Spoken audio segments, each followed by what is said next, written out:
Hey guys, welcome to the channel. As you see in the thumbnail, what if Issei was betrayed by Yasaka and Gremory group and harem? Before I start, please do support for more awesome content, and subscribe my channel and like this video. Go support and follow the Hajime04665 for writing that awesome fanfic, and also make sure to comment on this story. Link in the description. We currently see Issei hired to walk alongside with his parents to a Japanese house. It was a massive building left for Issei for being his best grandson, and now they entered into the building. The house seemed clean, like it was clean every week. As they arrived near a shrine, show a picture of a man and a woman. Imaginate them older, as the family all clap their hand in respect and speak to the two in the photo in the picture. Gora, thank you Mr. Kurigane and Mrs. Vermilion, as I promise I stayed with Mickey because she is the love of my life. I didn't care if she couldn't give birth to Issei's older siblings. I didn't care about what my family said about leaving her. I will stick by her side forever, like I promise you. Mickey, thank you Dad, for raising me in a good family along with Mom. I wish to tell you that our family may grow some more. They'll protect her like you done for me and raise her to be strong like you done with me. And I'll surprise Issei with this news soon. Issei, thank you Grandpa. I just remembered your words and I will never forget them ever again. I'll keep them forever in my heart for the future and make you proud. And Grandma, I've been cleaning your sword daily till the day I can wield it along with Grandpa's sword, but I still don't think I can wield the sword you two gave me, but I give it a try. I still don't know what you mean by the sword is like me. I promise you I won't let fear take me, he said, looking at the sword of his grandparents along with another sword being a large silver single-edged sword. And Grandma, I've been cleaning your sword daily till the day I can wield it along with Grandpa's sword, but I still don't think I can wield the sword you two gave me, but I give it a try. I still don't know what you mean by the sword is like me. IPR. They all said their piece to the two in the photo as happy memories began to flow. They finished their piece. Issei received a text from Kiba saying that the party is already starting a celebration of defeating the Beast of Apocalypse and Chaos Brigade.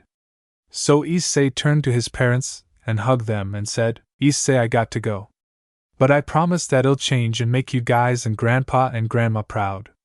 They'll probably get back with the sword and study hard for you guys, he said as he had a smile on his face, and the expression of his parents made him feel good because they show a face of happiness.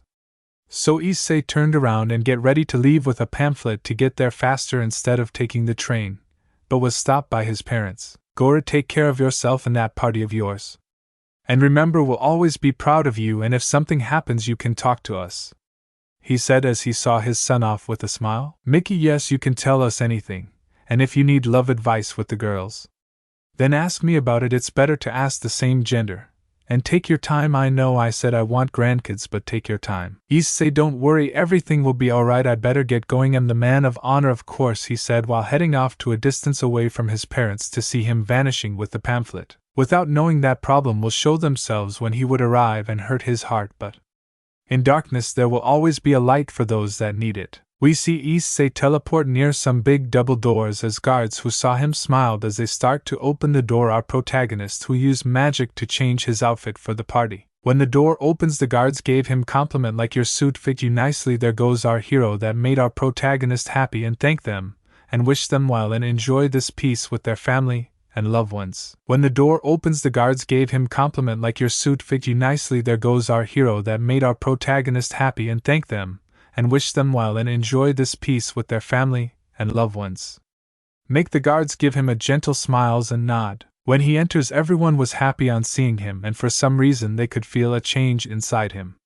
That made a few smile as they wave at him, give him compliments as he was looking around for his girls, but met up with Kiba and Gasper together with their partners Tsubaki and Valerie as he went to greet them. Issei, hey guys, enjoy the party and thank for the heads up Kiba, and sorry I had family matters to attend, he said waving at them as he walked up to them and thanked Kiba, while also act like a gentleman and handshake his friends and the girls' hands. This action left his two friends and the girls surprised by his actions. It seemed him dealing with those family matters made him act mature, or change him. Kiba, it's no problem Issei, you're my friend, and as you said you were busy with family matters. Also, are you okay, he said, worried about his best friend if something was wrong. Gasper, yeah, you're acting like a gentleman all of a sudden, he said curiously, wondering what happened to his idol and friend. Tsubaki, yes, Haida, are you okay, you seem to mature, what is the sudden change, she said, also very surprised and curious along with Valerie since she heard about him from Gasper. Issei, well, you see, I just remember a conversation I had with someone very important to me, and I thought of changing my attitude and improving my reputation as the Red Dragon Emperor than the Issei Dragon. Don't get me wrong, I'm still a pervert, but I think I should save that with the girl in private. This left the four, completely shocked, and a few people who were also listening to the conversation. The hero of the factions is maturing. This made a few start whispering somewhere happy for the new change of Issei, especially a couple of girls who are interested in him who also heard of this new change of Issei. Meanwhile, inside the boosted gear, a certain red dragon was starting to cry tears of joy, as it seemed his partner is starting to change and start to improve his reputation. As the dragon couldn't help but just cry and give in a happy dance. Kiba, oh, I see, well, I'm happy for you.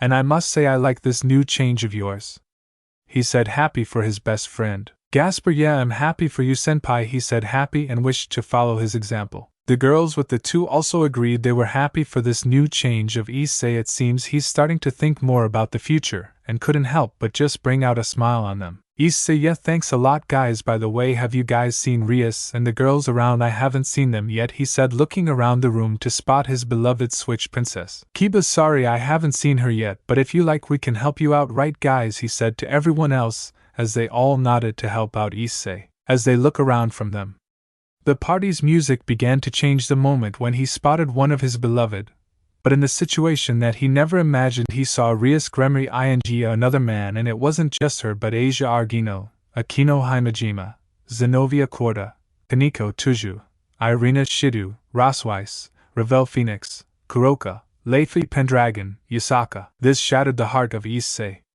Meanwhile, the leaders of the faction were looking for Issei. As they saw him frozen, they were about to reach over to him, but they noticed the people he was with were trying to get a reaction from him, but they turned to the direction on what Issei was staring at, and they too were left in shock. This made the leader turn to the direction of where they were staring at, made them wish that they never saw what was in front of them. This also made the girls who had feelings for Issei build up a fury like no one ever imagined. Surzex was the most hurt of this. He was just going to announce Issei rank to a high-class devil and thank him for everything he has done for them. He turned to his wife Grafia, who was also in shock with an expression of anger and sadness. She liked Issei like a brother, and seeing this would change everything. Ajuka was surprised by what he saw. They love Issei, right? Why would they do this if he gave them everything he could give only to make them happy? He turned in a direction specifically. His cousin Lyda Astaroth was furious. Her aura only made it seem like she would destroy anything in her path. Ajuka knew the feeling Lyda has for Issei ever since he supported the Astaroth clan because of the reputation that a certain ex-heir has done, but Issei fixed it, say he hate him, not the clan itself, and said that he will protect them and Lyda, and if someone had a problem with them then they have to go through him. Now Ajuka seeing Lyda mad over what the girls did to Issei. He can see that old love is gone but new love starts. Sarah Fall was angry. She wished she could freeze the girls into a popsicle. Reason, well, it's because she's in love with Issei and she was considering on confess her feelings to him. Because he did something and that was saving her from Triaxa attack and cost of his own life, but she wasn't the only one who was saved that day. There are two other. And she knows that their anger as well as her. Riser, he was angry along with his family. They thought Ravel had feelings for Issei, who was their brother-in-law/son-in-law, but maybe not. Also, Riser was being stopped by his queen from doing anything stupid. Lady Phoenix was crying not because of her daughter, no, it was for Issei, and know that he's a good boy, as well, impressed by his determination. As for Lord Phoenix, had respect for him since he was willing to do whatever he could for the one he cares for. Azazel was surprised and angry and at the same time disappointed on them. He was with Issei a lot, and he considers him like a son, but he quickly shivered because of Penemu aura of fury. Barakiel was disappointed on Akino. He liked Issei, but it seems he wasn't enough for her. So he turned and saw Penemu anger. He would still protect Akino as a last act of a father, and he knew if Shuri was here she would be disappointed on her, let her own decisions and wouldn't help her anymore. Meanwhile, in a distance, we can see someone similar to Akino, but her eyes are red and was wearing a kimono that had eyes of disappointment, while also checking on Issei as she felt a pain on her chest when she saw his expression of lost. She was together with a group of 2 males and 3 females. Penemu was angry, furious. The people around her were very scared. They all believed that she might kill them, causing a few people to try to stop her. But they were too scared to even try and just watched over her. She doesn't know why she's angry but knew she had to follow her feelings all this, because of saving her life from the beast of apocalypse, so she decided to repay him one day. Michael disappointed and very sad. Seeing a good person like Issei hurt like this really hurt his heart, and he was very disappointed on Irina for cheating on Issei and was thinking of a suitable punishment for her. But then he, together with his brothers and sisters, felt a strong aura. So they all turned and saw it was none other than Gabriel. Gabriel was angry even if her face doesn't show it. Even if her eyes were shut and showing a smile, it didn't really help because the air around her and her aura was so intimidating.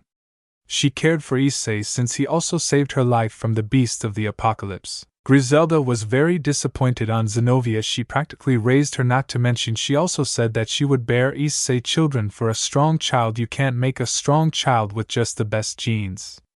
You have to raise and nurture it. She felt sorry, only she raised her better. As she saw Issei with sadness. Author's notes. By the way, I would like you guys to give me an idea on Griselda's appearance. Odin only had his eyes shut. He really wanted to erase that off his memory. He always teased Ross Weiss on having a boyfriend. She got one, and he believed she would be happy being with him. He predicted it, but it seems predictions never come true. Gondel didn't know what to do. Her granddaughter betrayed someone that really loved her, not to mention she broke a rule for Valkyries. And she cheated on her partner. It was a disgrace and dishonor to a Valkyrie. She looked around and saw Valkyries in disappointment at her, and were disgusted by her. Ross Weiss has lost her right on being a Valkyrie. Gondel continued to look around and saw a white-haired Valkyrie by the name of Edelweiss who was looking at Issei with pain. Gondel remembered that Ross Weiss was angry that Edelweiss was being close to Issei. Since this was happening, Edelweiss could probably be with Issei, and maybe it would be the best, Gondel thought. Zeus was very concerned about the boy. He liked this kid and thought of him as a brother in arms. He began to feel, is this how heroes are treated? Do they always get their bad endings? Shiva had his eyes closed. He felt sorry for the boy, so he decided to check on his future, and what he saw was something interesting. His heart will be fixed by 2 people this night. But there was more. He couldn't help but grin. The future for Issei is going to be very interesting. Almahild was angry. Her red piercing eyes was staring at the Gremory group with hatred. She really wanted to slap those girls in the cheek, but she needed to focus on Issei instead and was only thinking of ways on helping him through this. Kunu was very sad. She almost had tears in her eyes. She considered Issei as a father figure. She really believed that her mother, seeing how many times she tries to flirt with him or grab him with her tails. But it seems a simple wish on, thinking Issei would be her father, just vanish, and started hating her mother. Sona was very disappointed on her best friend and her group for doing this to Issei. She began to look at her peerage, who also gave the same expression on disappointment, but on one of them showed anger, and it was none other than Momohanakai. In truth, Sona knew she had feelings for Issei. She never had any for Saji. It was only to get his attention because they were childhood friends. As for the other heirs, such as Serorg Beal, who had his fist clenched with frustration and anger on what's happening to his rival and friend, but was stopped by his queen Keisha Abaddon and his own mother Misha Beal, who looked at Issei with pain in her chest, since Serorg said that Issei was the one who woke her up. Make Misha develop some interest on Issei, but was also embarrassed that he uses his ability to speak to her breast. The next heir is Sikvera Agars, who had the coldest stare that made the boys that are with the girls shiver in fear, as she was friends with Issei and consider him a good friend, not to mention she has a bit of feelings for him, but she can't express it. Valerie didn't know what to feel. She felt angry on what those girls were doing to her rival and best friend and crush. She would juggernaut drive on them if it wasn't for Lavinia, who was holding her hand. Lavinia felt the same way like Valerie. She was interested on Issei for help Valerie on her past, and not to mention when they first met / dog bar he sing a duet with her, and also wished to support her, wouldn't hesitate on helping. And it wasn't just her. It was also Arthur, who was being held by Elaine Westcott. As for Biko, he could only shake his head on disappointment on 2 female partners and only thought that the trouble is just starting. Meanwhile, Issei in his state was in pain, but the word of his grandmother, "You'll find the warmth one day," That will save you one day, so don't stop and continue to look for it or be surprised when you find it. Just like me when I found Issei, mind, how cruel. I did everything for them and this is how they pay me back. I supported their dreams, protected them from anything that would come to harm them. All I wanted was to feel love and have that warmth on what my family said. I guess they're on their own. I won't support them anymore. I won't help them. They chose them right. To let them take my place.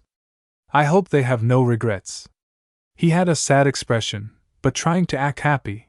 But then he was supported by his best friend and partner. Connection, partner, you don't deserve to cry for them. They are not worth your time. I promise you that you will find the happiness you're looking for. Just like your grandmother says it will appear one day. He said, supporting his partner like a friend, and since he got to know the real Issei had a smile on his face as he began to wipe off those tears. You're right, thank you, Drake, he said in the whisper.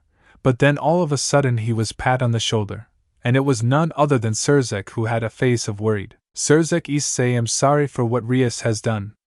He'll give anything you want as an apology, he said sadly, and surprising the guests that he would get anything. But they also felt sad and angry on the girls who were holding hands with their boyfriends watching this, thinking, why does he get a reward? Issei, thank you, Surzek. There's actually 3 things I wish for. I wish for Rias and the girls to leave my house and to also turn it back to normal. This surprised everyone, but Rias didn't like that she had to be kicked out. Rias, Issei, you can't just kick us. She was interrupted by her brother, who showed off an aura of anger. The first time he was ever angry on her, surprised her, and made her shiver. Surzek, Rias, be quiet, I order you, as the Mao Lucifer, he said, as his penetrating gaze stared at her, which also made Rias' boyfriend to piss his pants in fear.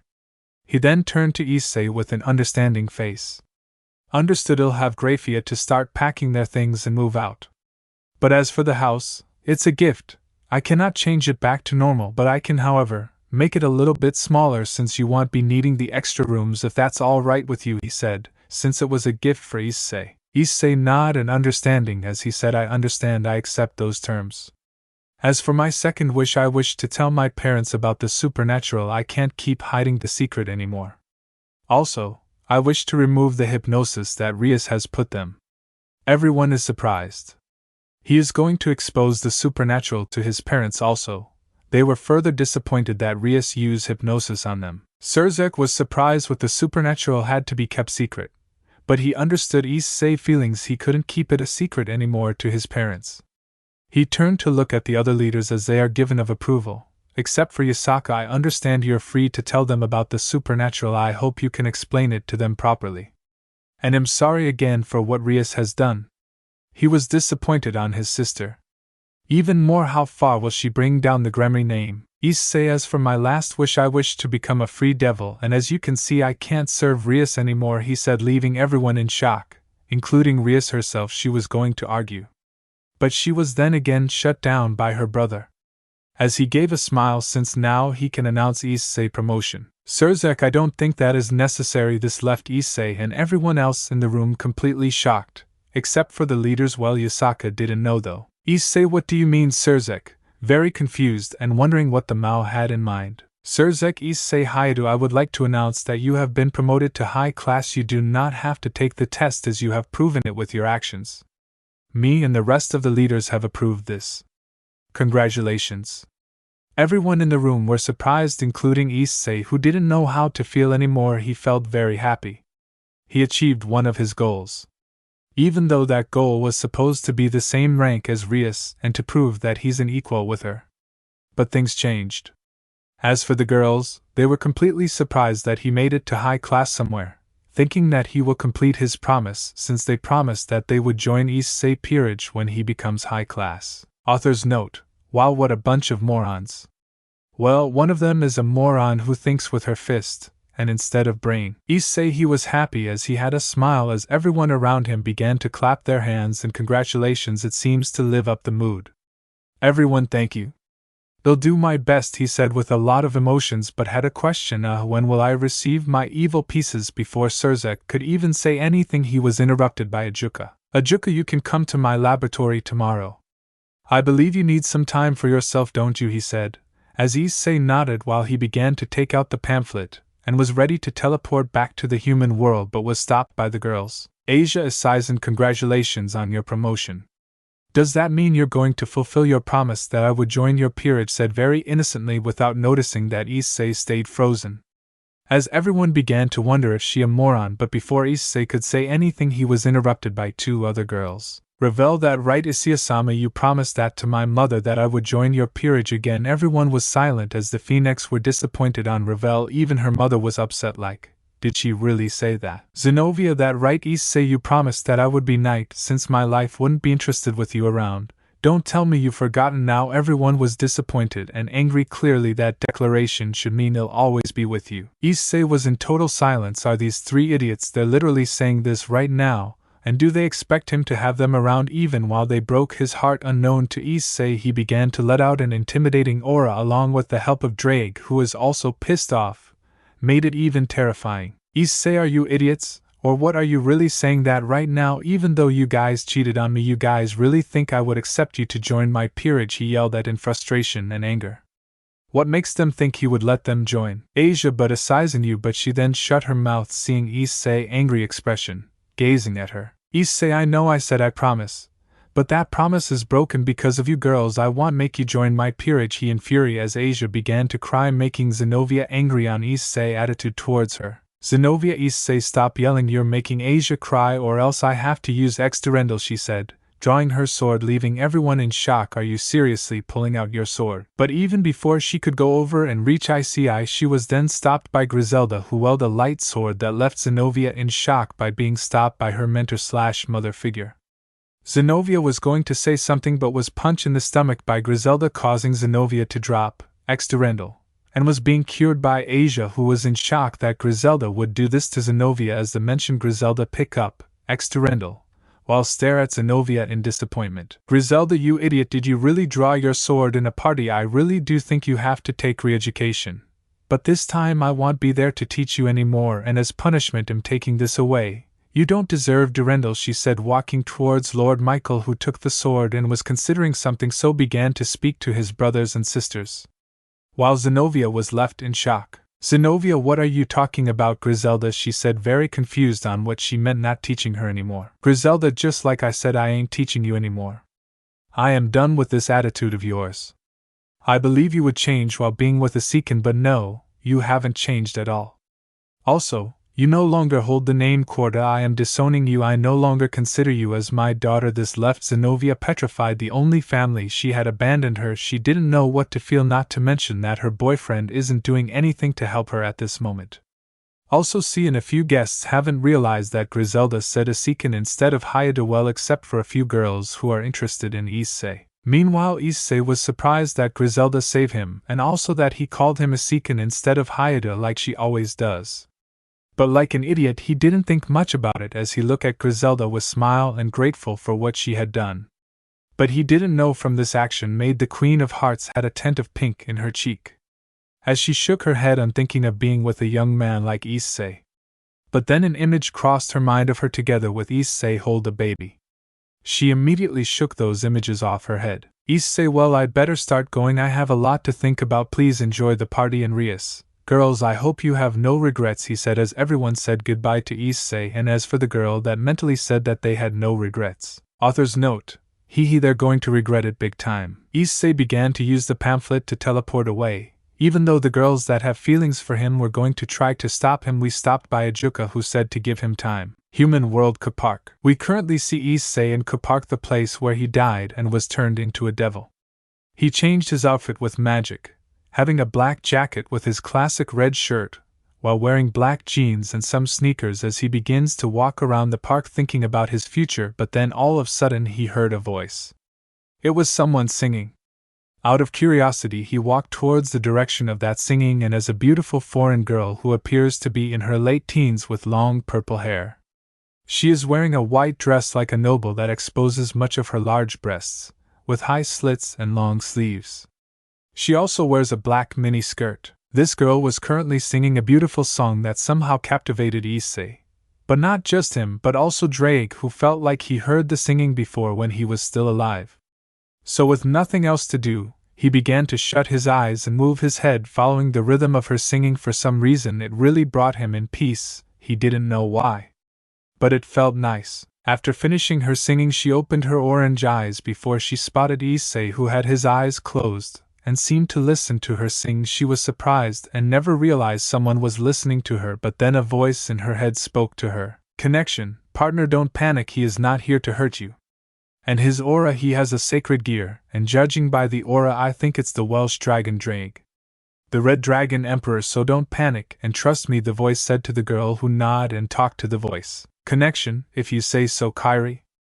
But are you sure I can trust him, and what's your relationship with the Red Dragon Emperor? The girl asked the voice. Kairi, connection, of course in Vilchin you can trust him, and beside it he has no evil intentions. Instead, I could feel a great pain inside him. It seems something must have happened to him, the voice said sadly as she could feel this boy pain. And how I know Drake? Well, you can say that we're friends, it's a long story.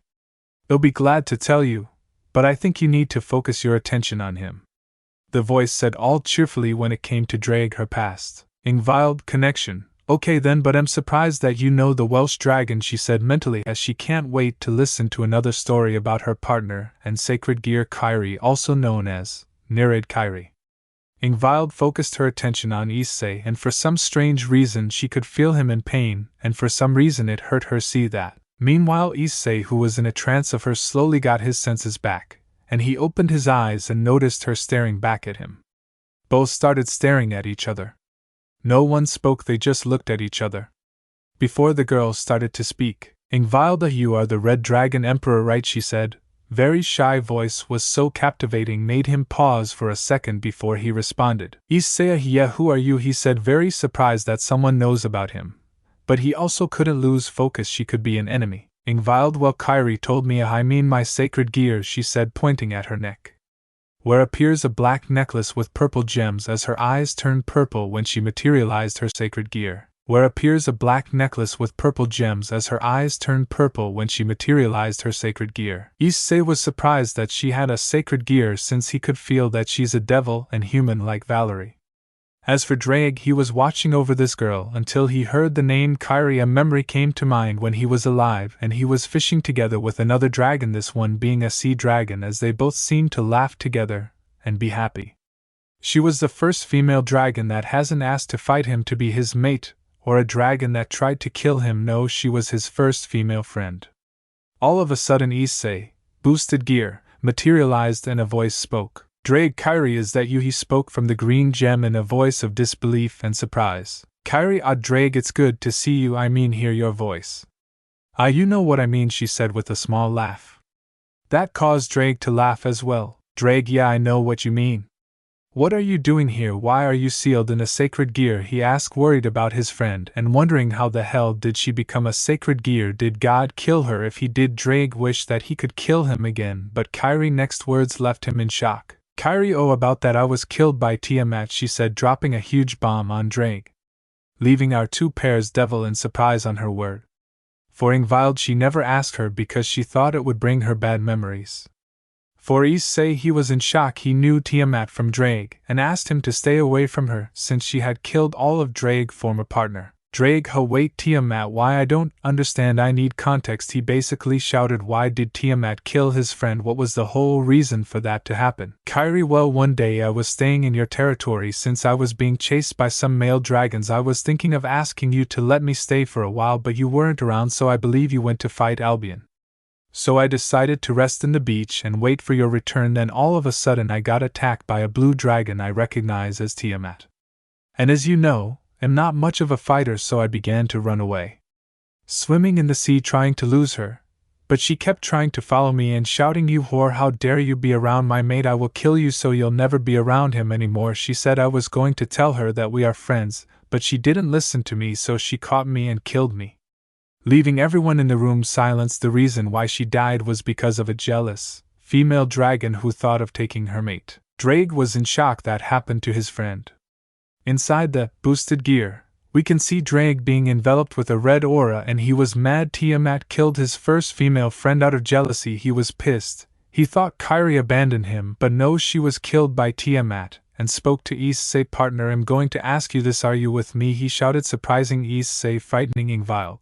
Issei, Drake, you good, and what do you mean by I'm with you? Issei didn't know what to say, he was scared. Drake, what I'm saying is that are you with me on killing Tiamat? She deserves to pay for what she did to Kairi, he said, in a very scary voice that frightened the two devils. Issei, but Drake, you told me to stay away from her, he shouted back, not wanting to die because of Drake influence. Drake, change of plans, partner, besides, you're stronger than her. If we use Diablo's dragon god, then we'll crush her, he said, making Issei worried. Issei, Drake, come back to your senses, you know I haven't mastered that form, right? And are we seriously going to use it on her? Before things could escalate, fate seems to be on their side as stray devils began to appear as they were all looking at Ingvild and making Issei to stand right in front of her, protecting her while materializing Ascalon from the boosted gear. Think Issei as Mordred and Ingvild as Kairi. Imagine Ingvild using water slashes and use hot water like acid. As both of them finished their fight, Issei was surprised that a girl like her could fight, so he began to ask her about that. Issei, so you know how to fight, where did you learn how to do that? He asked her, hold his sword while being in his armor. Ingvild, I am self-taught, the people that look after me said I had to defend myself, so I've tried this really hard. You were amazing with the sword, she said, showing a pretty cute expression on how hard she really worked, and then talk about him moving around and destroying the bigger stray devils. Issei, well, it's all thanks to the drake, and I've practiced with the sword before, not to mention experience helps, he said, as he didn't want to take all the credit, but he did work hard with sword.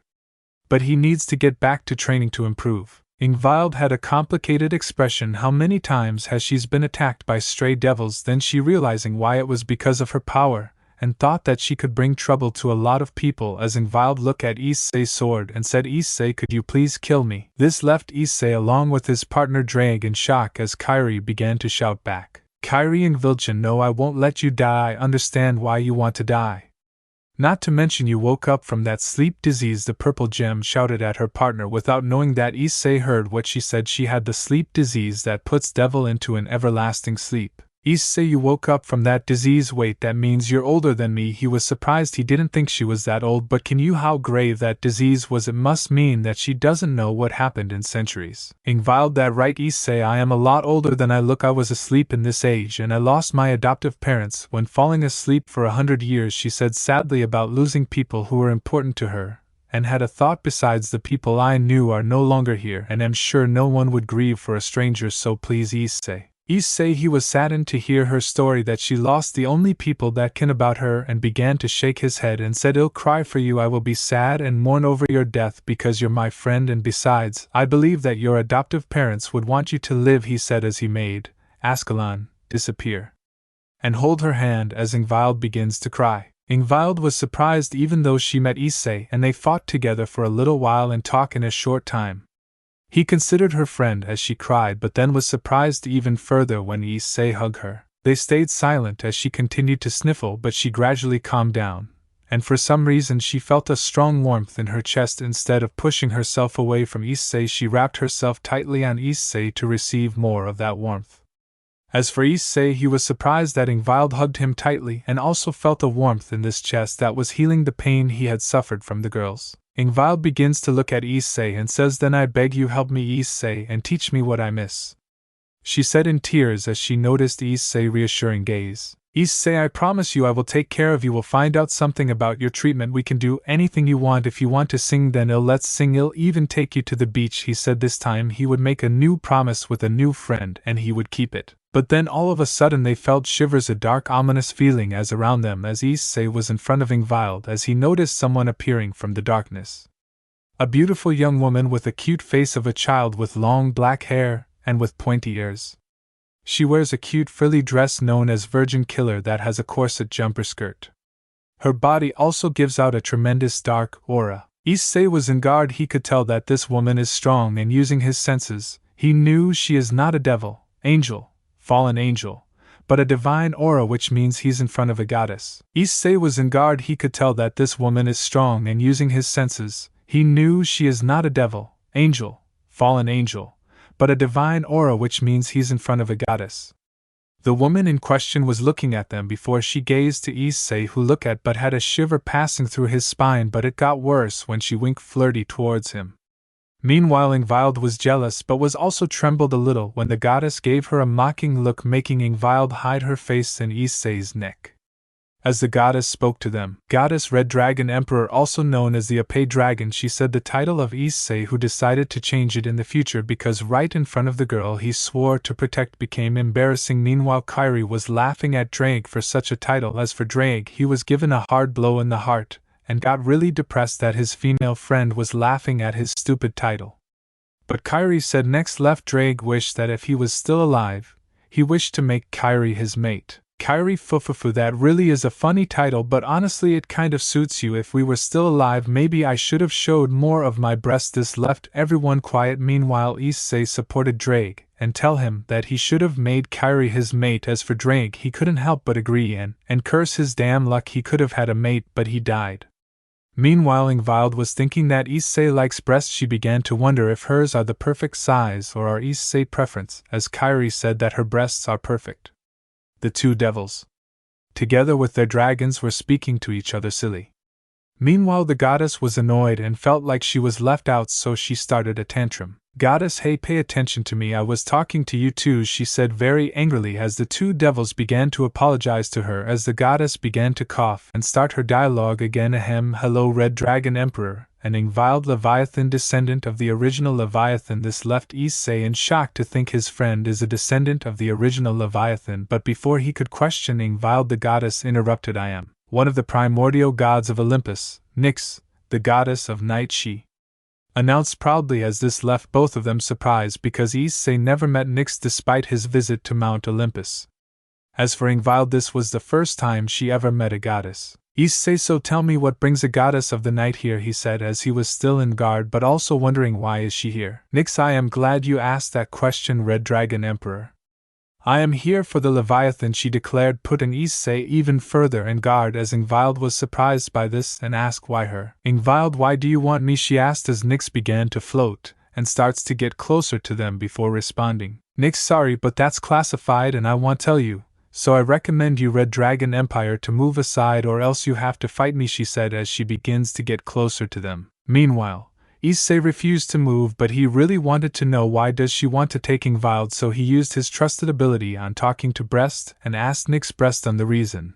And they said we're lonely. That surprised him, so he asked as she gets closer. Issei, is it because you're lonely? That question left everyone quiet and made Nyx stop in her tracks as she trembled. Nyx, how did you know? She said, trembling and wondering how the hell did he figured it out. Issei, well, I don't know if you want to know, it would embarrass you, said Issei while looking at the goddess as he scratches his cheek.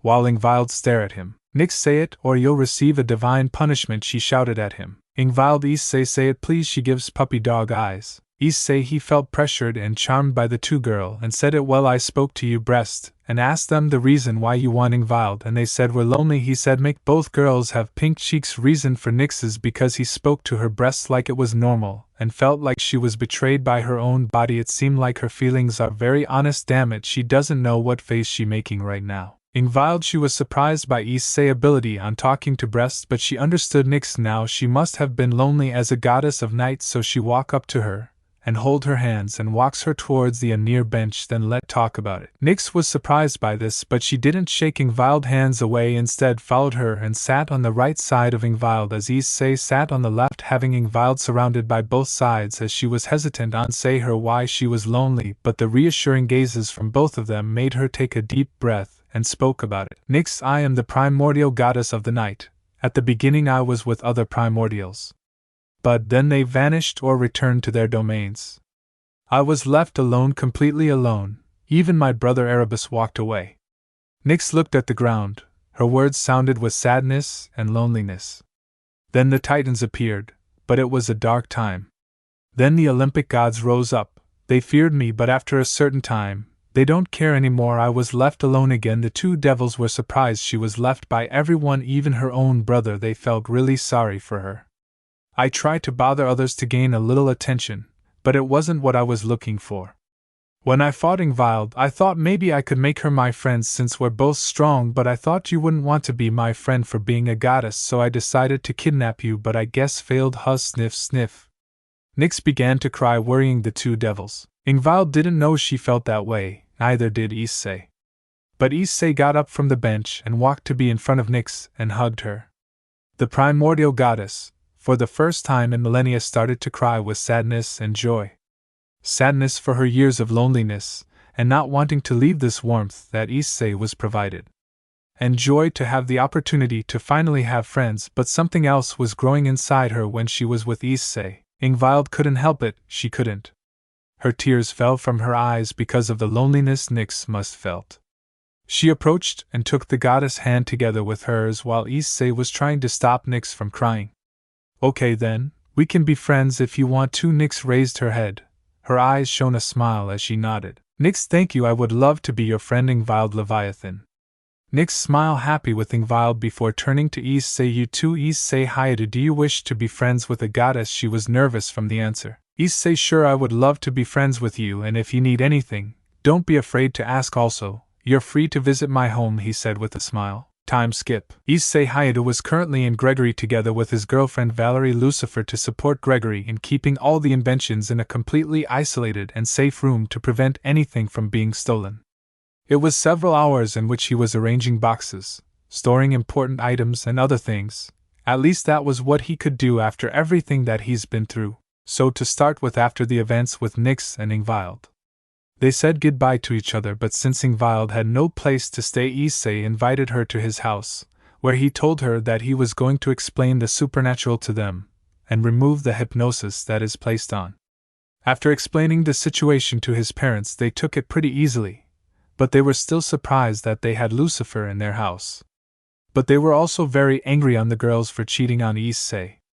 When the girls showed up to collect their stuff being watched by Graphia, they were nearly killed by Issei's mother, who had kitchen knives and threw them like an expert on the walls, which frightening the girls in surprise, both husband and son, that she could do that. Meanwhile, Ingvild had become their new daughter, but they've also noticed the relationship she has with Issei, so like every mother, Mickey began to support them, and to make them fall in love for each other. Surprisingly, it worked, and both of them started dating, but that didn't last long since the other girls who are interested in Issei became his girlfriends too. Let's go by ordering. Ingvild and Issei lived together as they both went to school together, since Issei's parents also allowed Ingvild to go to school to experience it, as she turned into one of the most populous girls in school. Speaking of school, the perverted trio has become the perverted duo. Why? Well, that's pretty simple. Issei stopped acting like a pervert and started acting more gentlemanly, and also joined the cooking club. The reason he wanted to be ready for the future, so might as well pick up some lessons unknown to him. Issei had a natural talent in cooking. Even the club members were surprised that his food could actually taste good, so Issei titled change into the Prince of Cooking, another title that shamed Drake and made Kairi laugh. There were also rumors saying that the reason why Issei changed was for Ingvild, which made a few girls jealous but also support that love.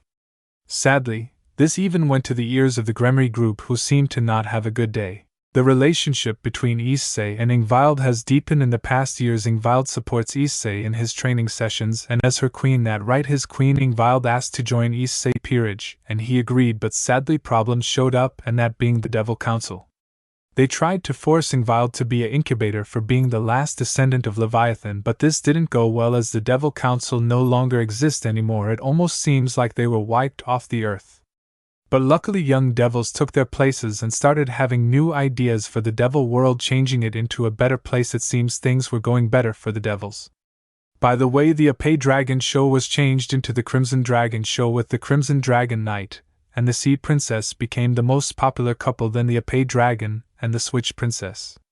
The reason why was because the Sea Princess sang beautiful songs that attracted the attention of the audience on how the songs were meant her and the knight. And they finally became official after being pushed by everyone around them. But that didn't stop a few other girls. Lida was the next person to become Issei's girlfriend. When the day came when he received his evil pieces, he spoke more to Lida while waiting patiently for evil pieces, and they got along very well. That Lida came over to visit Issei, much to his parents' surprise, as Mickey couldn't believe that she would have more daughter-in-laws, which made her happy. After Lida, next to follow was Elmenhild, who pushed her relationship on getting closer to Issei, as she also became a member of Issei's peerage, being two pawn pieces, and Issei began to let her suck his blood more often as he caresses her head. Next was Ophis, who slowly began to learn emotions by the new residents of the Hayata household, and was taught about love by Ingvild, who explained the feeling. making Ophis aware of her feelings towards Issei, and relied on Ingvild as support, who gladly helped and made the two end up together.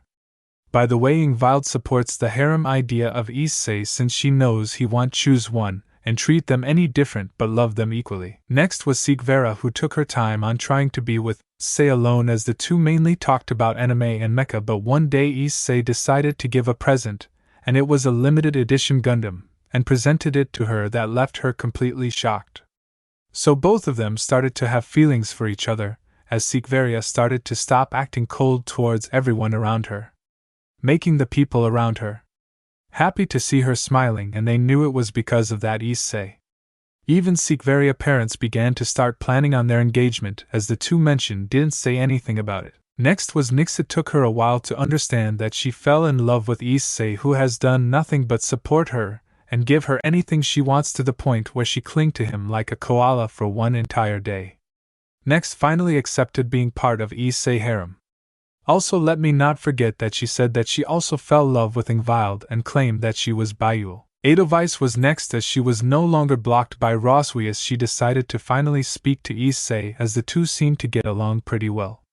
They even exchanged sword techniques, not to mention they went in a couple dates, which made Issei surprised that even though she had a face of seriousness and ready for battle, she can show a cute side of herself.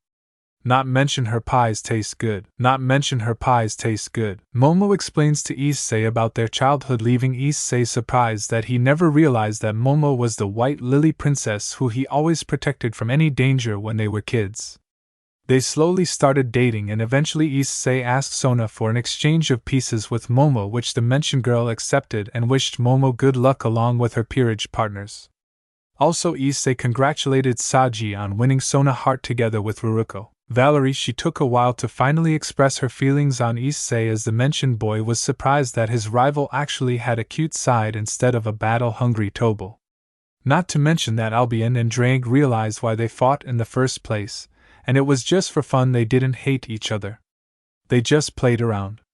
This left the two carriers frozen. There wasn't no ancient history about them fighting, instead they just played. There wasn't no ancient history about them fighting, instead they just played. Lavinia wanted to learn more about Issei because Valerie feeling towards him. Valerie said if she wants to know, then she has to go on a date with Issei to find out, even though it was supposed to be a joke. Lavinia went on that date with Issei to get to know him as a person, and couldn't help but like being with him. It was fun, and she had a really great time. One time Issei was enchanted by her singing voice as Lavinia was getting closer to him and being straightforwardness with her advances. She even got along with Ingvild, and the two become great friends who have a passion for music. Suzaku was very hesitant at first. The reason why is because Akino, but lately they've been getting along more. Issei treat her well and was there to support her when problems happened to Himejima clan. Ever since the incident with Yasaka happened, the yokai ask for one of the clans to watch over her until they can find a better leader or wait until Kuna comes to age. The Himejima took the responsibility on taking care of Kuna, have Issei visit them more often to watch Kuna as well. When all three of them spend time together, strangers thought of them as a young couple with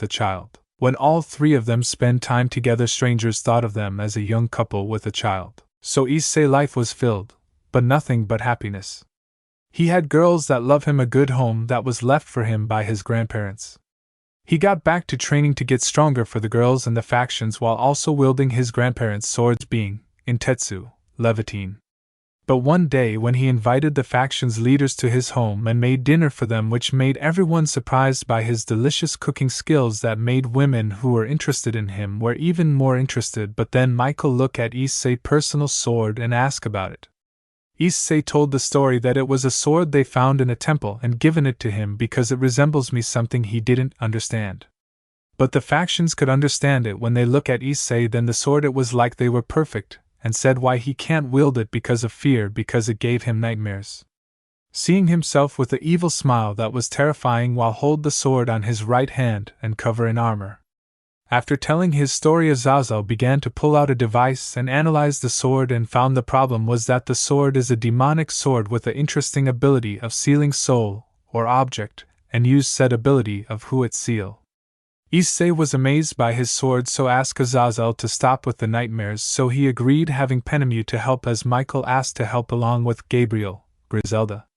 And so they were working on the sword and made it a wholly demonic sword with the Excalibur fragments, as it gave a green glow. And so they were working on the sword and made it a wholly demonic sword with the Excalibur fragments, as it gave a green glow. Gabriel was the one who gifted it to him, and told him not to be afraid because he and the sword are one and the same, while holding his hand on hold the sword and given him a smile that calmed Issei, and they ask what its name. Name the sword, he'll choose the best name. Now then, you guys are probably wondering what happened to Rias and the other girls, right? Well, then let me tell you what happened. Well, Rias lost her position as heir, which means that Rias' boyfriend dumped her because all he wanted was her fortune. That was all he cared about, not about her, and only the Gremory.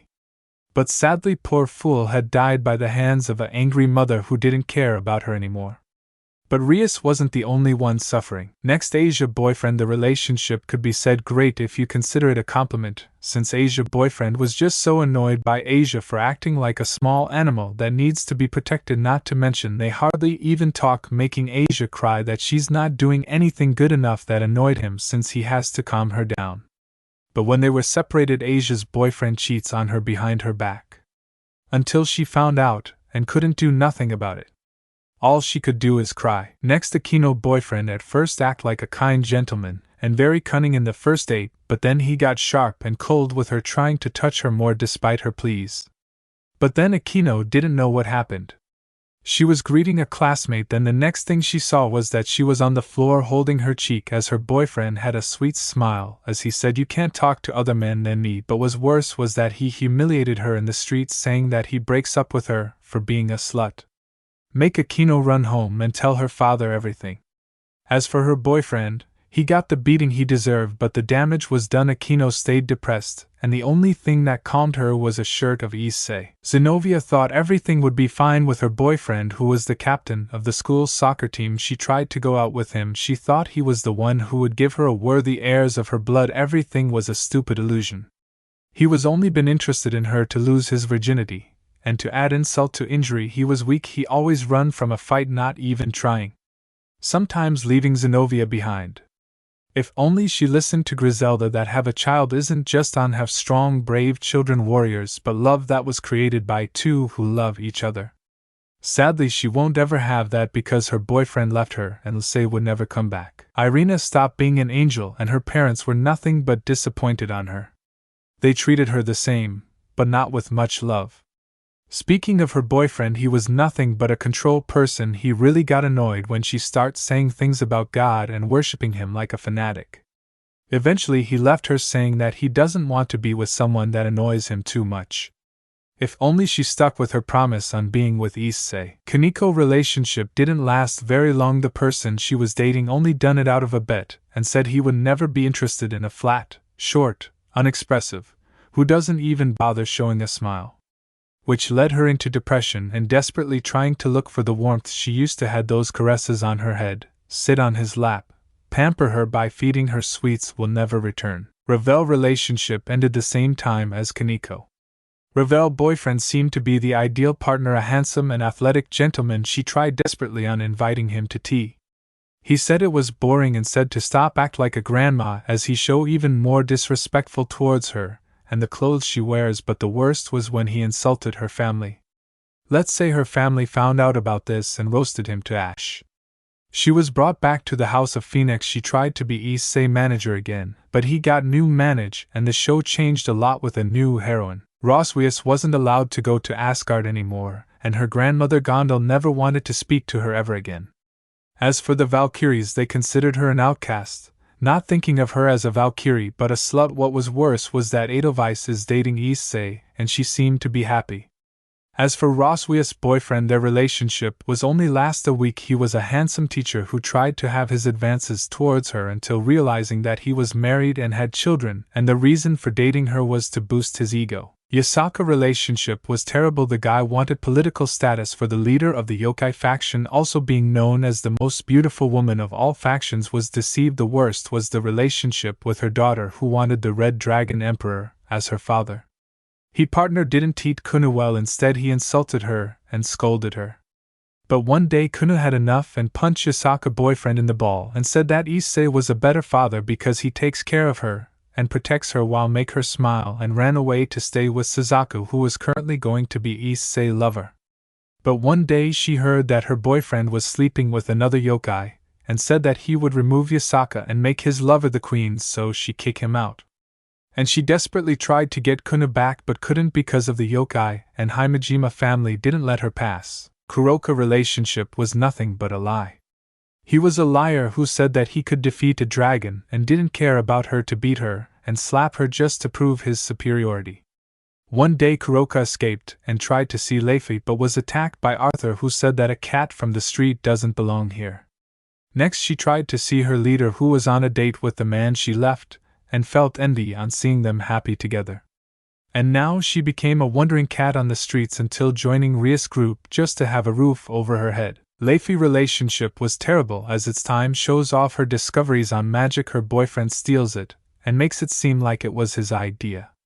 Force Leify not to say a thing about it, since he wanted to boost his ego, but he made a terrible mistake.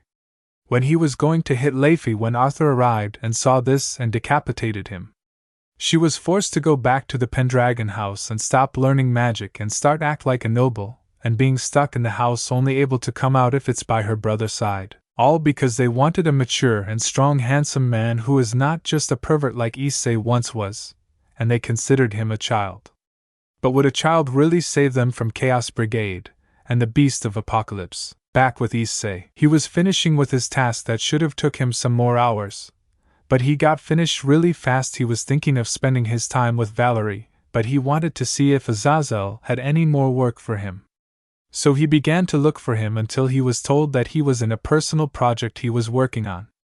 But no one could answer without the key card. Luckily or unlucky, he was given the key card to open anything, so he arrived and saw in a heavy suit turning on a machine that opened the portal, sucking anything, as Azazel cheered that it worked. Azazel at work, it works. He desperately hopped even while wearing that heavy suit, but then he was being shouted by Issei, who was currently floating the portal. Issei, Azazel, what the hell is this thing? Why is it trying to suck me? Hey, help, he tried, screaming to get his attention until finally getting it. Azazel, Issei, what are you doing here? Get out of there or we'll lose you in another dimension, he shouted, trying to catch up to Issei. Issei, why the hell did you make a portal of another dimension? When did you had ing time? Hurry up and shut this thing off, he said, trying to activate his armor and try to use his thrusters to jet himself out. Azazel, you're right, I should have just pulled the lever before even turning around. The lever, as mentioned, broke position to shut the portal down, but the lever flew very fast, hitting Issei on the head, and was pushed inside.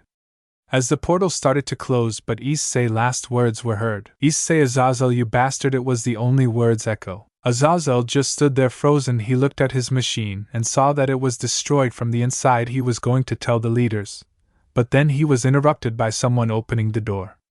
Azazel didn't just give Issei a key card but also Valerie. Valerie, Azazel, where my darling? At last I sent him here and now he's gone. Not even Albion senses Drake anymore.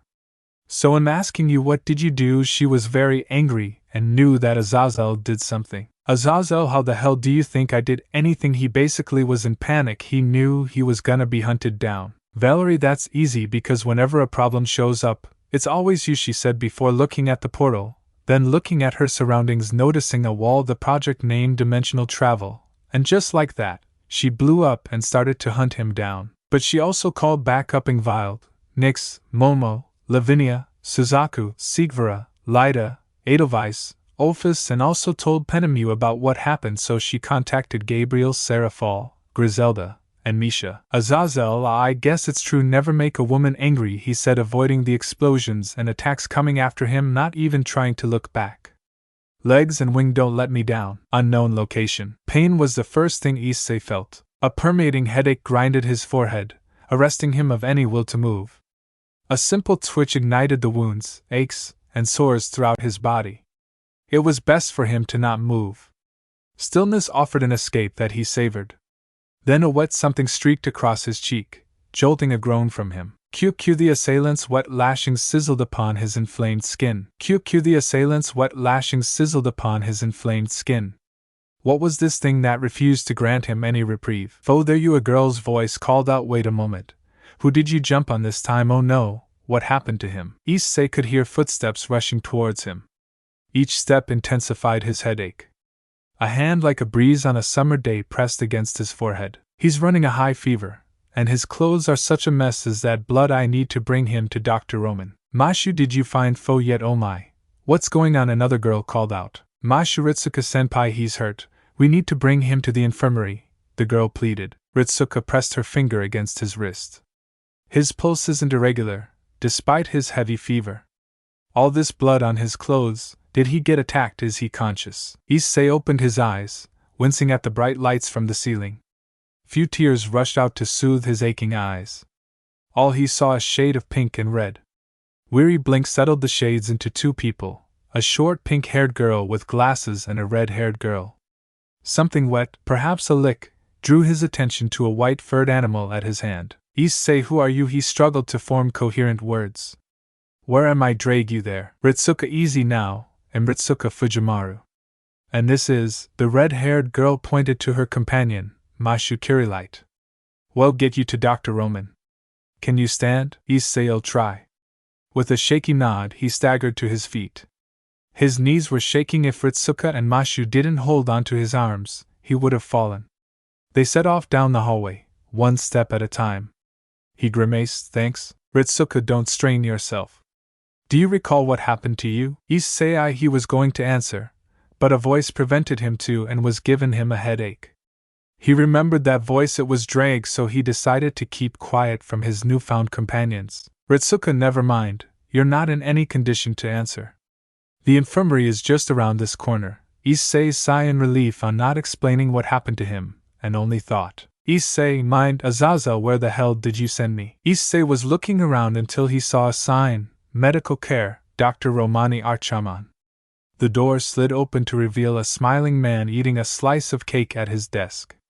He savored each bite with closed eyes before noticing the trio's arrival. With a gulp and a clatter, he jumped from his chair and dashed towards them. Romani here, bring him to the bed over here. Romani here, bring him to the bed over here. He pointed at the elevated bed as they placed Issei down. As the bed creaked under Issei's weight, his body rejoicing at the softness. Roman, he activated machinery that began to scan Issei at all angles. Several torn muscles, various internal injuries, some bone fractures, and superficial wounds that need to be dressed. Did you two see what happened to him? Ritsuka, Fo, and Mashu found him lying on the floor, answered the red-haired girl. I asked what happened to him, but he didn't answer, so I guess he doesn't remember what happened to him. Roman, strange, it looked like he was attacked. But there's no report from security about any incidents. Roman, strange, it looked like he was attacked, but there's no report from security about any incidents. His clothes don't look like one of our uniforms. Roman turned to Issei. Hi, I'm Romani Archaman, the chief doctor here, but you can call me Dr. Roman. What's your name and rank? Issei, my name is Issei Hayato. Issei frowned on the meaning of a rank. What do you mean by rank? Ritsuka, you don't know where you're assigned in Chaldea? She asked curiously, since it's so obvious. Issei, Chaldea, what is that? He began to wonder where the hell he is right now, and think of ways to punish Azazel. Mashu and Ritsuka shared a look, while Roman kept his eyes on the results on the monitor. Roman, this is unusual. He doesn't possess any magic circuits, but an immense amount of OD is circulating within his body. Astonishing. It appears to have a draconic signature when referenced with the database. I can barely believe it. He spoke in surprise while Issei was panicking that they know he is a dragon. Ritsuka, what? She exclaimed as she rushed to the monitor. A human with the energy of a dragon. Not just Chaldea but nearly all of the magic organizations would have leapt to grab a hold of him. Issei winced at their excitement as his headache increased. His vision flickered. He was no longer on that bed. He stood where his subconscious is together with his best friend and partner. Issei mind. Issei, Drag, what the hell happened? I remember the portal, but everything else is a blur. Why does my body hurt so much? He said with a voice filled with panic. Drag, he seemed to be tried while speaking to Issei. I don't know, partner, but I recommend that you don't use your abilities for now and focus on gathering information. Issei understood. Oh, be cautious, but do you remember what happened when we entered the portal? He said, wanting to remember what happened since all he could remember is a troll appearing out of nowhere. Drag, from what I remember, this is what happened. The dragon explained the story on what happened. Flashback. In a space filled with nothing while traveling in a tunnel to nothing was a red armor. This was no other than Issei in his scale mail, whilst talking to his friend and partner Drake. Issei, Drake, where are we? Issei said while looking at his surroundings for an exit of this place. Issei has been moved with no stop, almost feeling nausea for the constant motion. Drake, I don't know, partner, we're properly in the dimensions gap, but instead we're being dragged like a rag doll. Also, please stop this, I'm getting nausea from this, said the dragon, feeling like to throw up in Issei's mind. Issei, Drake, don't you dare throw up in my mind, he said, shout, but was resisting to throw up as well until then it'll be of assistance. Consider yourself lucky, Hayate Issei, for the great Selrech has come, shout an old man with a white beard and white hair, and was smiling at Issei. That made our heroes start to panic. Issei desperately tried anything to move or run away from such man, and Issei was told to never trust a smiling old man or else bad thing will happen, and his feeling was right on the money. Selrech, no need to run away. I'm here to help you. Well, you'll be helping others and save the world from annihilation. A normal job for someone like you. Now do your best to seek and set the old man to pull out a sword and start cutting a portal. Issei/Drake, someone save us. What's the last thing from both Red Dragon Emperors as when they entered the portal? Issei's armor began to break apart as he yelled before griping his teeth until landed on the floor. Selrech, by the way, your full power will be sealed. It won't be fun if we use it, but don't worry, this old man gave you the abilities that you once have in the armor, not to mention you'll be able to unlock it when desperate situations happen. And you don't have to worry, you have skills better than other Issei. Oh wait, he's not longer here. Hope you provide me entertainment, Hayate Issei. Flashback ends. Issei, damn it, so we're in this situation because of an old man, and what do you mean by the annihilation of the world, and this is our job? Drake, I have no idea, partner, all this is new to us, but like I said, gather information. I'm going to rest for a little bit, said the dragon very tiredly as he laid on the ground. Issei, Drake, are you good? He said to his partner, noticing how he seems to be very tired. Drake, I'm all right, partner, it's just that when we entered that portal the boosted gear went with some changes. Currently I'm going to investigate. You'll only be able to use the boost gear in the meantime. You can at least use your swords or use the emergency suitcase that you beloved left behind for you. Issei, all right, Drake, take a good nap. I only use those things in case something bad happens. Tell me when you're fully recovered, he said before he went away from his mind. Roman, oh dear, he's getting drowsy. Roman reached forward, placing a hand on Issei's shoulder. The gentle touch brought Issei out his mind. I guess you need some rest. Issei nodded. I need to be calm in this situation. He needed to know what's going on, but their smiles really helped to assure him that he is safe and isn't alone. Ritsuka Mashu and I will go to the director to report about him. It's strange that no one briefed him about Chaldea before bringing him here. That aside, something happened to him, and we need to figure out what, she said, wanting to get answers on what's going on. Roman just nodded. Go on ahead, I'll look after him. Issei's vision began to get blurred, and unable to keep his eyes open any longer. With that, he gave into the world of dreams, with Ritsuka. You said Issei Hayate, no, there's no record of Chaldea enlisting such a person. Ritsuka had a frown. Then you mean he got inside Chaldea without authorization, Director? Frankly, this concerns me, especially when our first major ray shifting is about to commence. The fact that someone, even an unauthorized person, was attacked is worrying enough. Olga Marie Animusphere drummed her fingers atop of her desk. She stared at her screen before sighing. You said Roman discovered he had the OD of a dragon. Ritsuka and Mashu nodded. Olga, once he recovers enough, well, question him. Then if there is nothing suspicious, well, test for his compatibility to become a master. Ritsuka, I'm tasking you with Issei Hayate since you're not involved with this ray-shifting mission. In the meanwhile, keep an eye out. I've already informed everyone of a possible threat inside Chaldea. Ritsuka understood. Director, she said before turning to Mashu. Good luck out there, Mashu. Mash, thank you, senpai. As soon as Ritsuka exited the director's office, she exhaled, uncoiling the knot that wound up her stomach. The first ray-shifting mission would be a momentous start for Chaldea. A step forward for their initiative to protect humanity's future from abnormalities in the time stream. Ritsuka hoped nothing went wrong. She turned her thoughts to the mysterious boy, Issei Hayate. His arrival was foreboding and welcoming. The director expressed her frustrations trying to find suitable master candidates. In order to even be applicable to be a Chaldean master, they must be capable of enduring ray shifting. She was the latest one to be recruited, but there were only 47 others. Ritsuka shook her head. Imagine that, out of all the magi in the world, only 48 were capable of becoming a candidate. Then here comes Issei, someone who has an immense amount of draconic OD. Dragons, now gone from the earth, were considered the pinnacle of phantasmal species. A human possessing the energy of one had untold magical potential. He would be the strongest master in Chaldea, if he was one. Her excitement faded when she recalled his wounds. Every staff member in Chaldea had extensive background checks before they were recruited. There was little chance that someone attacked him in Chaldea. Aside from the fact that he possessed something no other human has, he popped out of nowhere. The circumstances revolving around him are just too suspicious. Whatever the case, it was her job to find out. She wished that he wasn't an enemy to Chaldea. She slid into the medical ward, only to find Roman typing away on his laptop. She glanced at the bed where Issei was supposed to be sleeping. Her heart started beating rapidly, noticing that he's gone.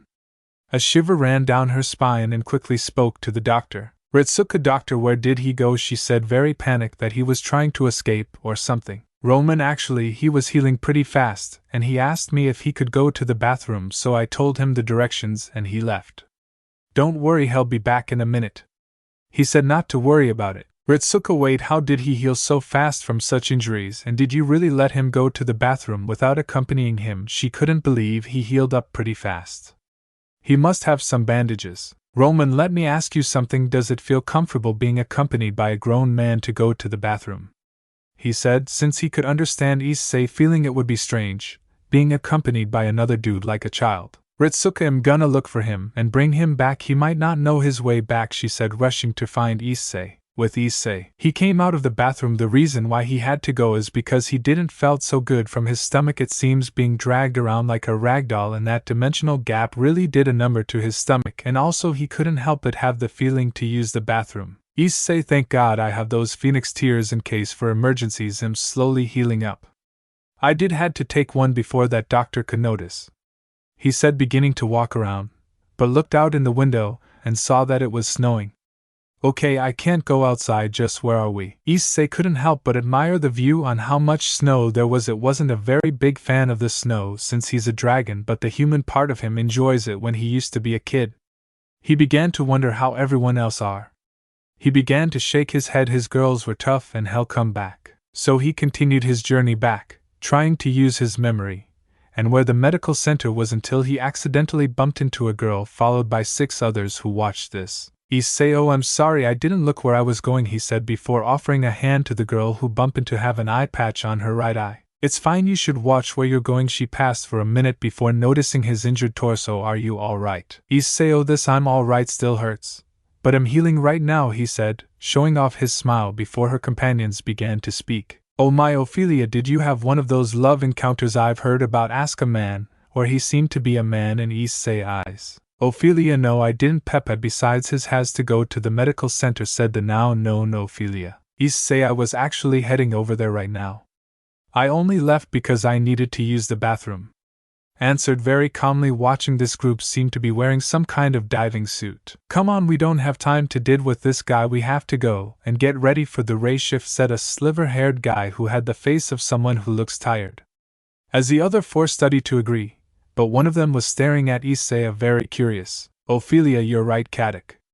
Let me just tell him the directions back to the medical center. That she began to explain the directions on the way back.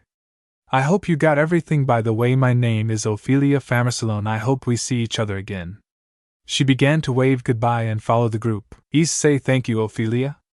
The name is Issei Hayato. I wish we see each other again, he said, also waving goodbye. Meanwhile, the blonde-haired guy who was watching at Issei made sure to remember his name. As Issei saw them off, began to wonder, but it's going on. What do they mean by ray shift? But before he could even think of anything, he was found by Ritsuka. Ritsuka, there you are, come on, I'll take you back to the medical center. Even though you're healed, you still have those bandages around you, she said before dragging Issei back to the medical center. Medical center. Ritsuka, hey doctor, we're back, she said as Issei began to walk and sit down on the bed. Roman, oh hey, you two are back, he waved with one hand as he watches Issei. His wounds are actually healing at such an astonishing rate that I would have thought he was a servant, might be due to the draconic OD or something. At this rate, he should be good to go within a few days or so. Ritsuka had a smile. That's great. I expected it would take longer. Roman, amazing, right, laughed, taking a sip from his coffee. He turned to see Issei sighing. I heard from the director that Chaldea never recruited him, so how he got here is still a mystery. Ritsuka had a frown. The director and I were hoping he could become a master. Roman, yes, I thought so too, he nodded. He turned around his laptop so she and Issei could see the screen. Some of them were notes on his wounds. Ritsuka winced at their severity as she glanced through them. What caught her eye was the synchronization percentage for ray shifting. I ran the preliminary tests for ray shifting compatibility. You can see it, right? He exclaimed. Spiritron dive synchronization rate, over 0%. Ritsuka gawked at Roman. Over 0%? How is that even possible, even for the candidate masters? The highest we could maintain was a 90% synchronization with our spiritual self. Roman, I'm sure you know that ray shifting involves the master projecting their spiritual form into the time stream, he stated. From that point, masters delve into the abnormal realities dubbed singularities and investigate the source of the problem. While they're in the field, Chaldea constantly monitors the masters so that their very existences do not get altered or fade away. Your synchronization rate is the foundation of the connection between Chaldea and your spiritual form. Ritsuka, thus, the higher the rate, the more stable their existence will be, and the more power they can use if necessary, she concluded. Then that means if Issei ray shifts, he'll be able to utilize a lot more magical energy than any of the current masters. Meanwhile, Issei was holding his head and trying to think on what they were talking about until he gave up and lay on the bed and hearing their conversation, at least trying to get information. Author's note: can't blame him, my head would hurt if I heard a complicated math problem. Roman, that's what our theory indicates, he nodded. If he were to summon a heroic spirit, their parameters would increase by several ranks. Far more than any of our current candidates. Ritsuka lay back into her chair, trying to let it all sink in. The majority of Chaldean magi were all from prominent families. The research of several generations were at their disposal. Those from magus families had superior quality magic circuits, and they inherited cumulative knowledge via magic crests. Civilian magi such as her were at a disadvantage. It was naive to think otherwise. She couldn't deny that a small part of her was envious. But there was no point to lament about unchangeable circumstances. She would push onward as she always had. She wanted to help the world with her magecraft, and there's no better place than Chaldea. So what if she couldn't supply her future servant with as much mana than the others? She would compensate with other regards. Everyone had their strengths and weaknesses. Everyone had their own role to play. A groan jerked Ritsuka's attention towards the bed. Roman was already up, rushing towards Issei's side. As she walked over, Issei was struggling hard with the new information, but he realized he hasn't drink anything. Issei, water, can I have some water? He said as he hadn't drink anything. As soon as the glass was in his hand, he chugged it down, not caring if some of it dribbled out of his mouth. Roman, easy, drink slowly. You can have all the water you want, he smiled as he pouring him another one. Issei, sorry, I was just so thirsty, he laughed and wiped his mouth. He glanced around the room, browsing over the machines and equipments. So Dr. Roman Wright and Fujimaru-san. Ritsuka, yes, I'm Ritsuka Fujimaru. You can call me Ritsuka. She offered her hand to Issei. Issei, then you can call me Issei or Issei then. So we're in a hospital, he tried to make sure. Ritsuka, you're currently in Chaldea's medical ward, she answered. Issei, you mentioned Chaldea before, he recalled. Ritsuka, that's right, Chaldea is an organization. Do you remember how you arrived here, she asked. Issei. He paused as he tried to make an excuse on how he got here. He can't say he came from another dimension, so his best solution was I actually don't remember anything. Ritsuka, what, she exclaimed as Roman consulted his laptop again. Issei, all I can remember is my name along with some other things, but on how I got her is a blank. The only thing I can recall is meeting you and Kyrieleitson. He apologized, trying to make him lie believable. Roman amnesia, he suggested. I didn't see any symptoms of a concussion, but it could be caused by other reasons. Perhaps a traumatic event could cause it. It might be related to how you were discovered. Ritsuka sighed. She didn't expect for this turn this way. His apologetic gaze dismissed any notions of lying. He seemed to be an honest person to Ritsuka. Meanwhile, Issei was trying his best poker face. Roman, as of right now, we have no idea who you are. We ran a search for your name, and nothing came up. We also have no idea how you arrived here. You practically appeared out of nowhere as the security cameras didn't see anything. Only the small hums and beeps of the various machineries can be heard for a while. Issei, then, what does it mean for me? Roman, for now, rest and recover. Well, talk to Director Animusphere about it. Roman's watch beeped as a call came in. It was Professor Lev Laner, Chaldea's chief engineer. Lev, Dr. Archaman. I see Ritsuka Fujimaru is also with you as well. We are about to begin the ray-shifting mission. Could you two come down towards the control center? Roman, Professor Leviticus. Is it necessary for us to come? All the required personnel should be there, correct? Lev, Team A is ready to go, but Team B and Under are showing slight unease due to their unfamiliarity. I'd prefer for nothing to be amiss, especially concerning the mysterious circumstances of our guest, whom it should take the two of you no less than 2 minutes to arrive from the medical ward. Doctor, the call ended. Ritsuka's heart pounded against her chest. The first mission was just moments away from starting. Her excitement dwarfed her sadness. So what if she couldn't go this time? If this was successful, ITLL opened the path for future missions. Roman was checked his watch before turning to Issei. Well, ensure Professor Lev is just being overly cautious, so we should have some time beforehand. You're probably wondering who exactly we are. There's no real point in keeping it a secret since you're here now, and there's a high chance we'll be looking to recruit you. Issei, recruit me? What exactly does Chaldea do? He began to be cautious, wondering what this organization does. Roman, in short, we're an organization of magic users seeking to protect humanity's future, he explained. Issei, magic? Huh, he murmured. It seems they know about magic, but protecting humanity future. Ritsuka, you're not going to ask if magic is real or not, she asked. Magecraft was hidden from the general public after all. Issei, magic? Well, to be honest, it seems I still remember about magic, but I don't think I can use it in the moment. He said since it is true, he doesn't know magic but doesn't know if this dimension's magic is different, while he glanced down on his left arm. Roman, we did have a theory that you were a possible magus, he said. You actually qualify to become one of our candidates for missions like one you just heard about. For example, Ritsuka here is a candidate. She wasn't assigned to this mission because she just arrived before you did. Issei, is that so? Do you think I can help? Maybe my helping my memories might come back, and am not sure if I can use magic perfectly. Ritsuka, Issei, it's fine. I know everything must be confusing for you right now. Our first priority is your recovery. Then we'll talk about your options. Okay, just rest here now, and we'll check on you later. A rumble shook the walls as the lights went out, and all the machines died along with it. Cold sweat laced her forehead. The mission was about to start. Why are these random complications happening today? Roman, 8 power failure right now, he exclaimed. Chaldea shouldn't have any power outages. He stumbled towards his laptop in the midst of the darkness. Even the wireless connection is down. I can't seem to access any controls from here. Alarm startled everyone. Emergency alert. Fires have broken out in the central power plant and central control room. The central division bulkhead will close within 0 seconds. Ritsuka, we need to get down to control room now. Issei, it's probably safer for you to remain here, but, Issei, no. It'll help. I think I recovered enough to move. Please let me help. He leapt off the bed and began to take off the bandages around him and took a Chaldea shirt without buttoning it up, leaving him with a red shirt.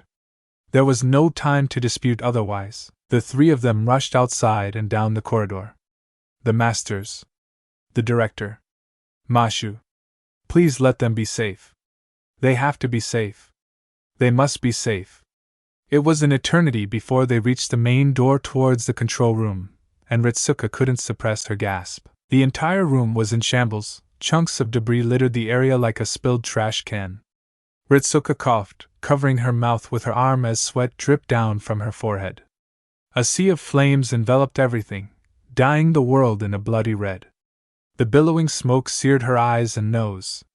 Only Chaldea's, the replica of the world used to observe the singularities, was unharmed in the midst of it all. Roman, this much destruction, a possible act of sabotage, he murmured. Ritsuka, sabotage? What would anyone stand to gain from doing this? She yelled, clenching her fists. Warning: insufficient power generation. Unable to automatically switch to reserve power supply. Personnel, please manually switch to reserve. Roman, this isn't good. We can't afford to let the light of Chaldea's go out. He started to run back outside. I'll head to the basement power plant. The two of you get to someplace safe. It was only Ritsuka and Issei left in the room, but neither of them had no desire to leave. There must be something else they can do. Issei, what about survivors? He asked as he remembered the girl named Ophelia as he was scanning the room, as he didn't need to shield his eyes from the smoke. Ritsuka, we can check. There has to be some, there must be some. Ritsuka and Issei navigated through the treacherous terrain of burning debris as they descended into the middle of the room. 0 seconds left until the bulkhead closes for the central room. Ritsuka, the masters, she gasped. No, why? Her cheeks were wet and sticky at the sight of the cybernetic coffins, the ones designed to safeguard and facilitate the candidate masters during ray shifting. The people inside were unmoving as if they were undergoing funeral rites. This will not be a graveyard for them. Ray shift system transferring to the final stage. Setting coordinates: January 0th 00C. Fuyuki, Japan. Masters, please prepare for the final adjustments. Issei, Ritsuka, over here, it's Mash, she needs help. He pointed to a familiar pink-haired girl with a white furry creature at her side. Ritsuka, no, please, not her. Ritsuka rushed over, stumbling over loose rocks before righting herself midway. Mashu, she knelt down, grasping the hands of her friend. It was cold as the snow outside of Chaldea. Mash, Ritsuka senpai, Hayado-san. Ritsuka, it's okay, Issei and I will help you. You'll be okay, Mashu. You'll be fine, she sniffed, and willing herself to ignore the growing red pool coming from Mashu's torso. Mashu would be fine if there wasn't a giant pillar crushing the lower half of her body.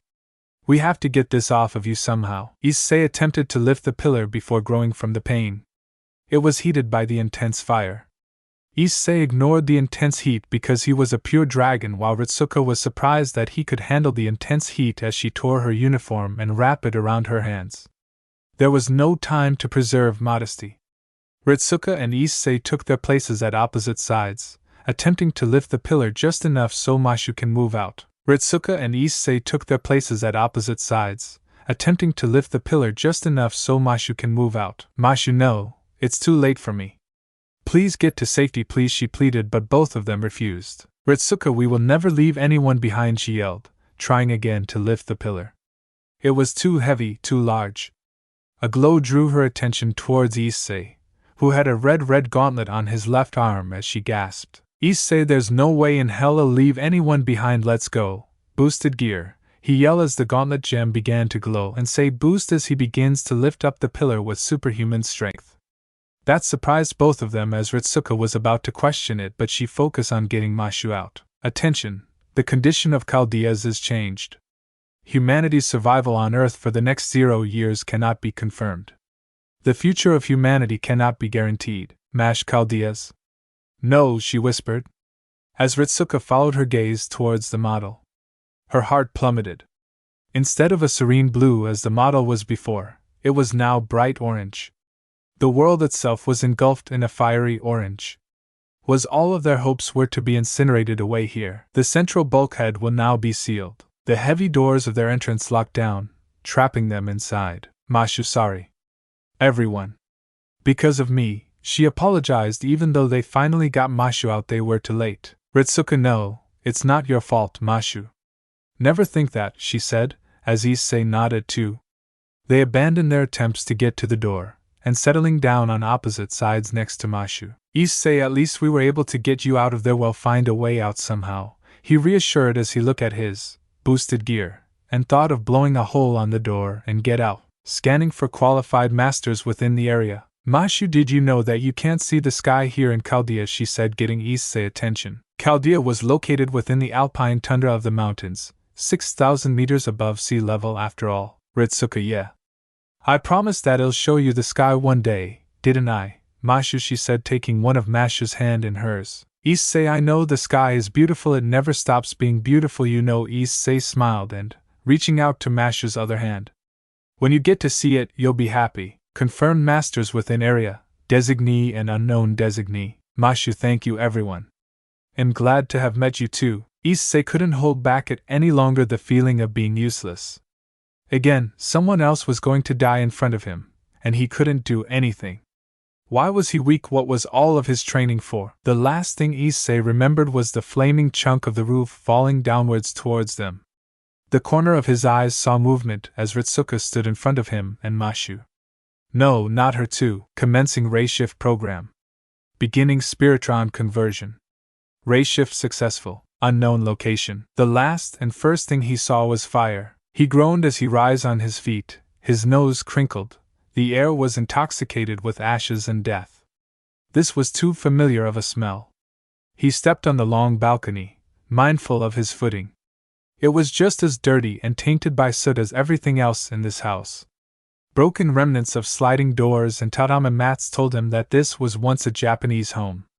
From there he peered outside into the backyard with caution. Issei, it almost feels like my grandparents' house, but with everything destroyed he looked at more burning houses were torn asunder and aflamed.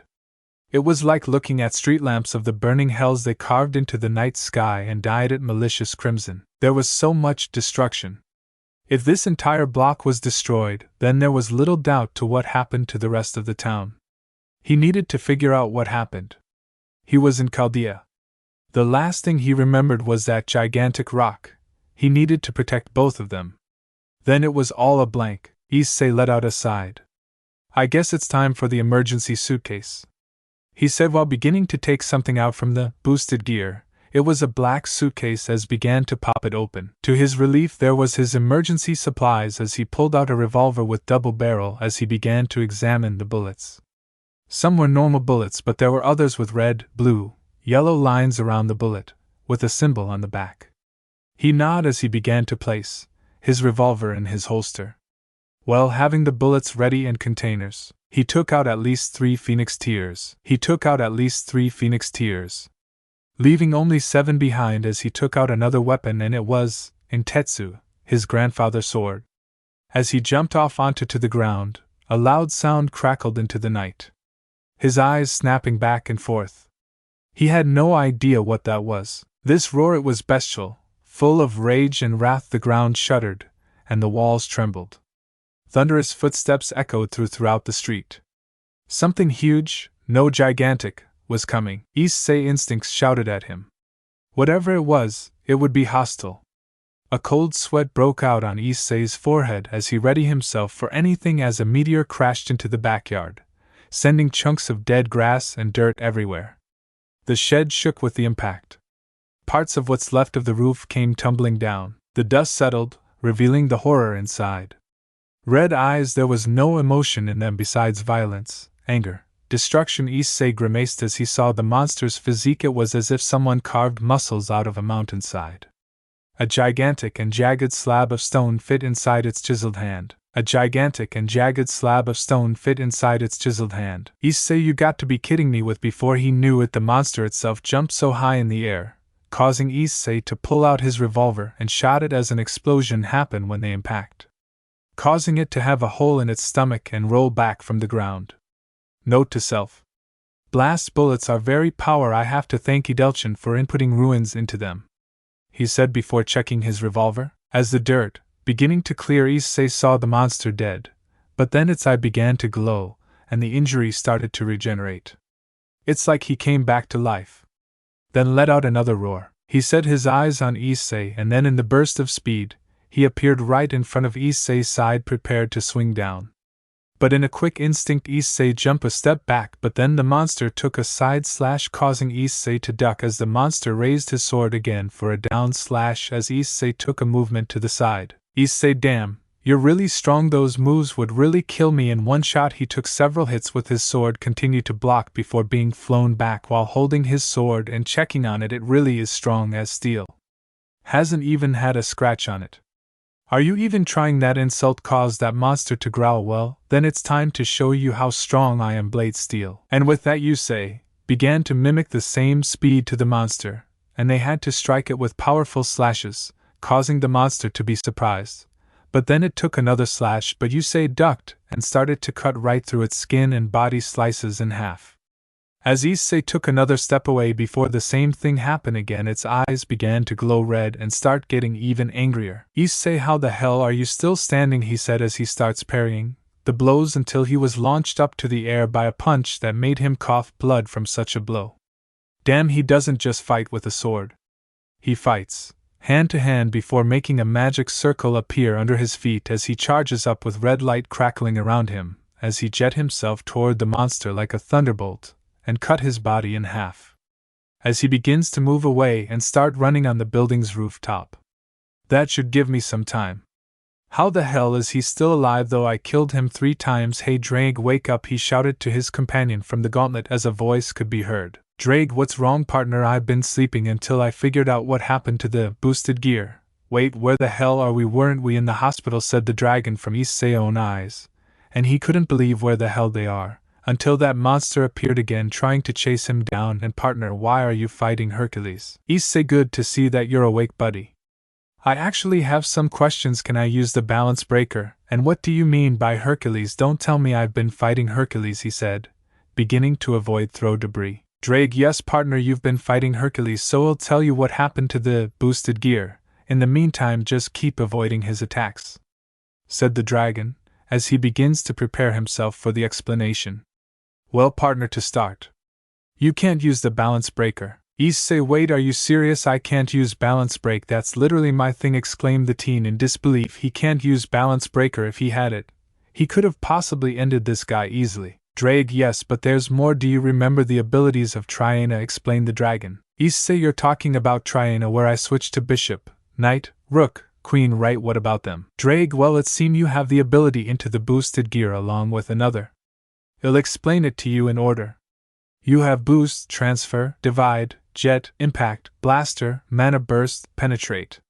Are the only abilities you have, although I don't know what mana burst is those, so use them wisely. Issei, I see, so I have those abilities, huh?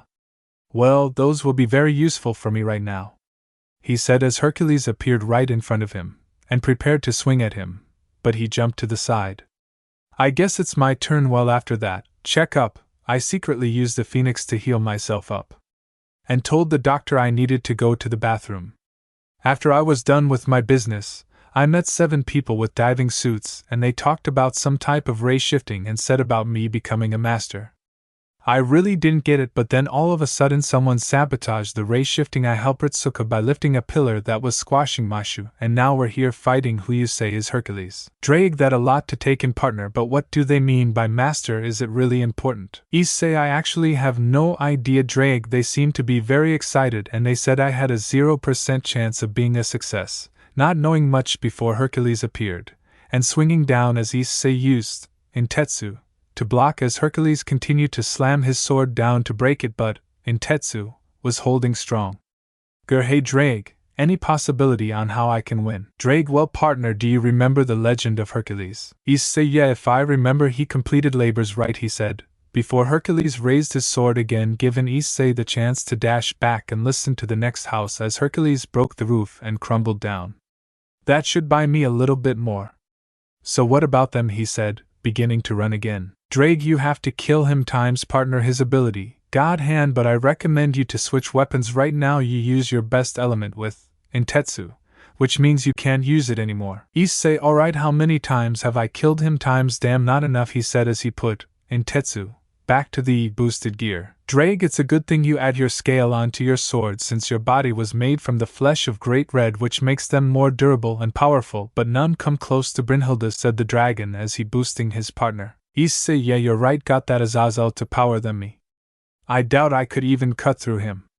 He said bring 2 swords that are Ascalon and Levantine in each of his hands as he play his music from his phone. Insert random music. He stood there as Hercules bursted right through in front of him, swinging down, and Issei in a quick reaction blocked with both swords, pushing him back and starts using the force to push him a couple feet away. Hercules let out a roar as Issei grip his swords tightly, ready to start round 2.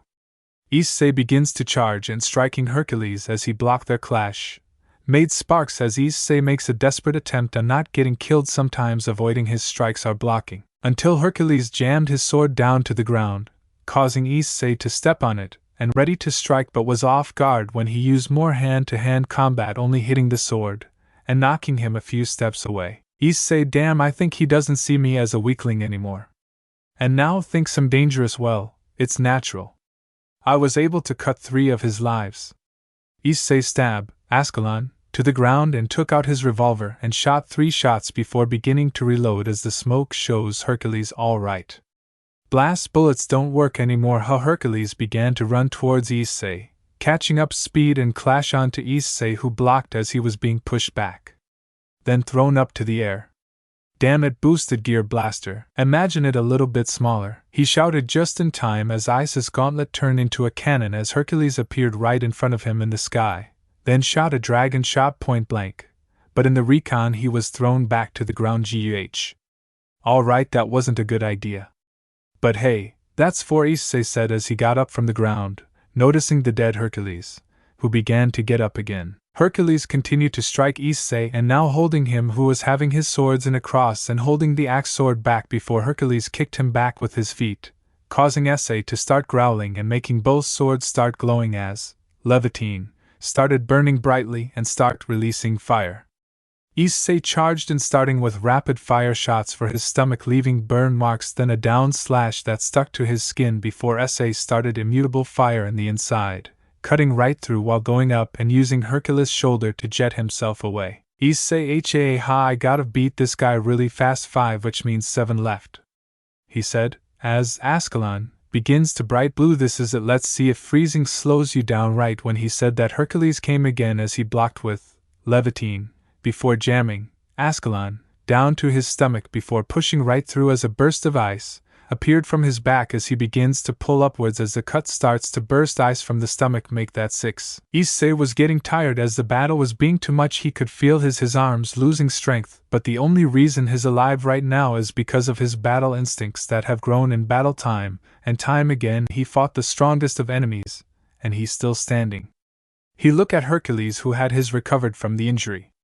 Issei put Levitine back to the boosted gear as he held Ascalon, and the sword began to glow. Drake, partner, are you sure of using it now? Shouted to his partner, knowing that using this technique would help him but get him even more tried. Issei, Drake, I cannot back down from this fight, and this is the only way, trust me, he said as he began to let Ascalon to glow brightly before the sword turned into a great sword around M long, and inscribed on the side of the sword is its name.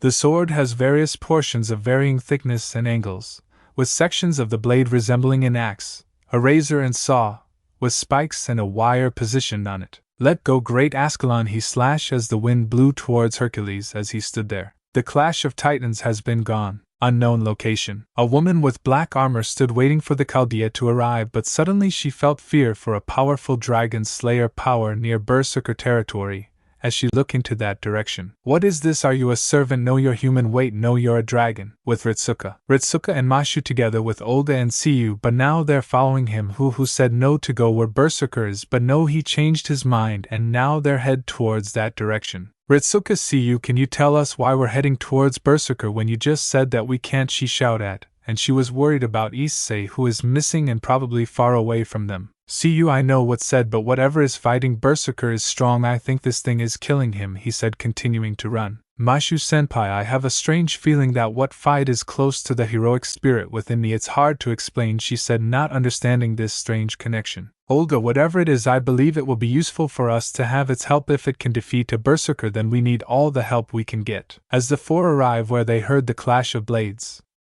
Ritsuka and Mashu could not believe what they are seeing right in front of them. It was Issei fight Berserker with huge buster sword and swinging it like a master against a man that looks like he was made of stone and huge. Olga, is that a servant? She asked in confusion because that person had a Chaldea uniform, as she was surprised by the amount of power, but that quickly changed into disbelief on what Ritsuka word. Ritsuka, know that Issei, she said, surprised by Issei fighting Berserker in equal par. Olga, you can't be serious. That the mysterious person who arrived at Chaldea.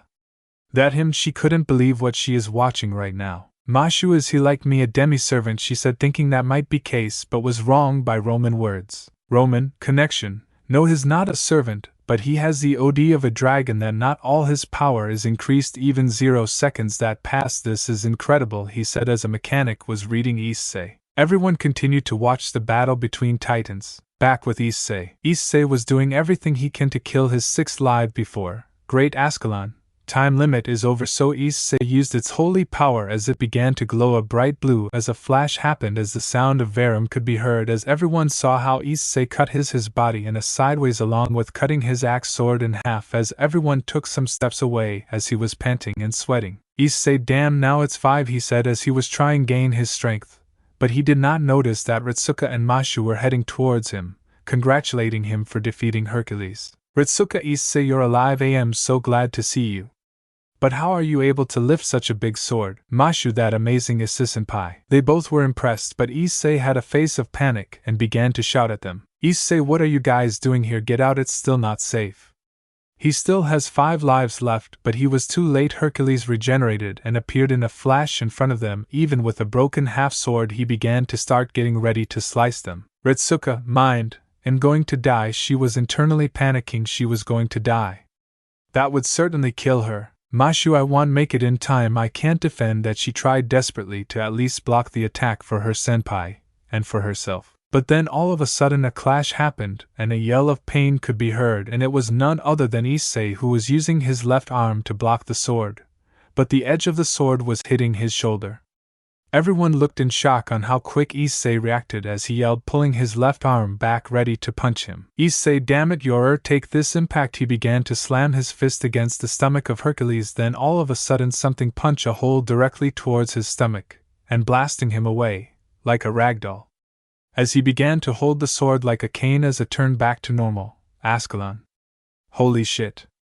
I had no idea combining impact with penetrate could actually do that. Now I'm scared to use that again. He was internally panicking. What he used was a combination of impact and penetrate. Ritsuka, Issei, are you all right? She was extremely worried for Issei right shoulder. Issei'll be fine, I just have to hold on a little bit longer. I'll be able to kill him since I've now killed 4 of his lives. See, you actually 2 lives, me.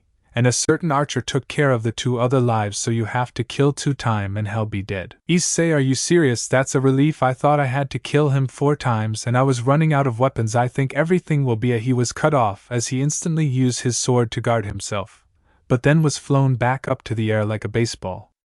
Gah, see you all, the kid just got launched. He spoke in surprise, seeing Hercules get back up again and starting to launch the kid like a baseball. Then focus on Hercules, but he completely ignored them and just followed the direction on where he launched Issei. They all had a sigh of relief, but they instantly began to follow him. They couldn't leave Issei to fight alone. Meanwhile, with Issei, he was currently being launched in the air as he was screaming as that force really did a number on his arm again. He could feel his arm being teared apart. Issei, damn it, I think this guy won't even stop unless I kill him. He knowing that Hercules is going to keep coming after. Drag, partner, get ready for impact. Wait, partner, stretch your hands. Try to grab it in time. Shouted his partner, as he did as instructed before, feeling like he grabbed something and felt like he was being pulled back. But then he was holding something. It was none other than a chain. Issei, this is the chain. What are chains doing here? Wait, they're statues here. What the hell is this place? He said as he began to drop himself off and just look at the statues before a memory crossed his mind. How kind of reminds me of Medusa. Drag, you're right, partner, it does feel similar. It feels like everyone was turned to stone. Issei, you know she probably didn't do anything wrong. If I remember from the story, wasn't she technically raped by Poseidon, and she was the only one to receive punishment by Athena? Drag, it's true, partner, she was cursed, and then was turned into a monster. Issei, oh Drag, you're not disgusted by her. Drag, not technically. Snakes and dragons are kind of related, so I can sort of understand. Issei, I see. He began to hear the roar come closer. It seems Hercules is coming. I made it through every battle that was put on my way. I've tried to overcome, but it's not enough. I need to push myself even further. I may be a failure, but I'll never be broken, he shouted towards his opponent right in front of him. As he was ready to fight Hercules until something pink rushed before his eyes. It was a pink-haired woman wearing black outfit. Her hands wielded some chains. The giant's axe were wrapped by the chains. With a struggle, she stomped her feet. She knocked Hercules away by several meters through the remains of the neighboring houses. Issei was surprised. He wasn't sure what it was about her that entranced him. Was it her strength, her wide body that would attract anyone? Was it because of the mysterious mask that was hiding her eyes, or was it her appearance? There's no doubt of it, she was beautiful. Ritsuka and Mashu were attractive, but this woman was beyond that. The blindfolded girls reminded him of a legend, as both of them had their face met each. The blindfolded girls reminded him of a legend, as both of them had their face met each. And she asked, I ask of you, are you my master? Issei am you're what, he shouted confusedly as he stared at her without knowing a mark was starting to appear on his right hand that has the appears of a dragon. We currently see Issei together with a woman with pink hair staring at each other. Before long, Issei took his gun out and shot Hercules' leg with some frost bullets, keeping him put, and turned to woman. Issei, what are you talking about, master? He said, not understanding what going on. Pink woman, she tilts her head to a side. You have command seals, do you not, in accordance of your summon? I have come to assist you as your servant. Issei, he begins to scratch his head. Look, I know you're not one of my peerage members, so I don't know what you talk. Hercules, he broke free from the ice on his leg as it stared at Issei with anger, as it let out a roar as crimson veins pulsated and sizzled throughout its blackened muscles. There was no sympathy or warmth in its gnarled face. Issei, you really want to kill me? Huh, bring it on, he shouted. Pink woman, an enemy, but this form, the woman frowned. Her chain rattled as she tightened them. What kind of servant has such malicious energy, master? Please retreat to a safer location. Without waiting for his reply, she dashed forward. As growl could be heard as her weapons grinded against Hercules' skin. She continued to strike at Hercules and evade his attack like an acrobatic as her chain were wrapped against him, as Hercules was suddenly pulled towards a pole as he roared where echoed like thunder. His eyes widened as he clenched around the chains and was ready to pull, but was shot on the by Issei gun as each bullet were specially designed with magic attributes. Issei, don't think she the only one. He continued to shoot Hercules as he pulled his sword, Brynhilde, also known as Nephilim, by the angels and fallen angels. When he held the sword, he saw a mark on his hand as he looked carefully. What are these? Pink woman, she has appeared next to him as the chains were wrapped around Hercules, who tried to free himself as she looks at the command seals. So you are my master, she said, but a roar was heard as Hercules ripped the chains around him as he looked at them, but then a bang was heard and Hercules was covered in debris as it was Issei who shot a pillar that supported the house and collapsed on him. Issei, he turned to see the pink-haired girl. That should buy us some time. Now tell me, what do you mean by me being your master? Who are you, and is there any possibility that you can kill him once? Pink woman, your command seals show that you're my master, she said as she holds Issei's right hand that reveals a red dragon tattoo. Who I am, you may call me Rider, and my name. If you don't want to, then don't say it. I don't want to pressure you, he said to the pink-haired woman while examining the tattoo on his hand. Rider knows, she says, looking at Hercules, who trying to get the rumble off him. We usually keep our names secret so that enemy servants don't know our weaknesses and abilities, but in this situation it doesn't make sense to hide it. She spoke softly. Excuse my hesitation. It's just that my identity is somewhat special, she told him, remaining silent, showing a small sign of nerves about revealing who she is, thus creating a contrast with his neutral and silent behavior. I am Gorgona, also called Medusa. Issei, oh wait, are you serious now? I understand your mask. It's because of your eyes.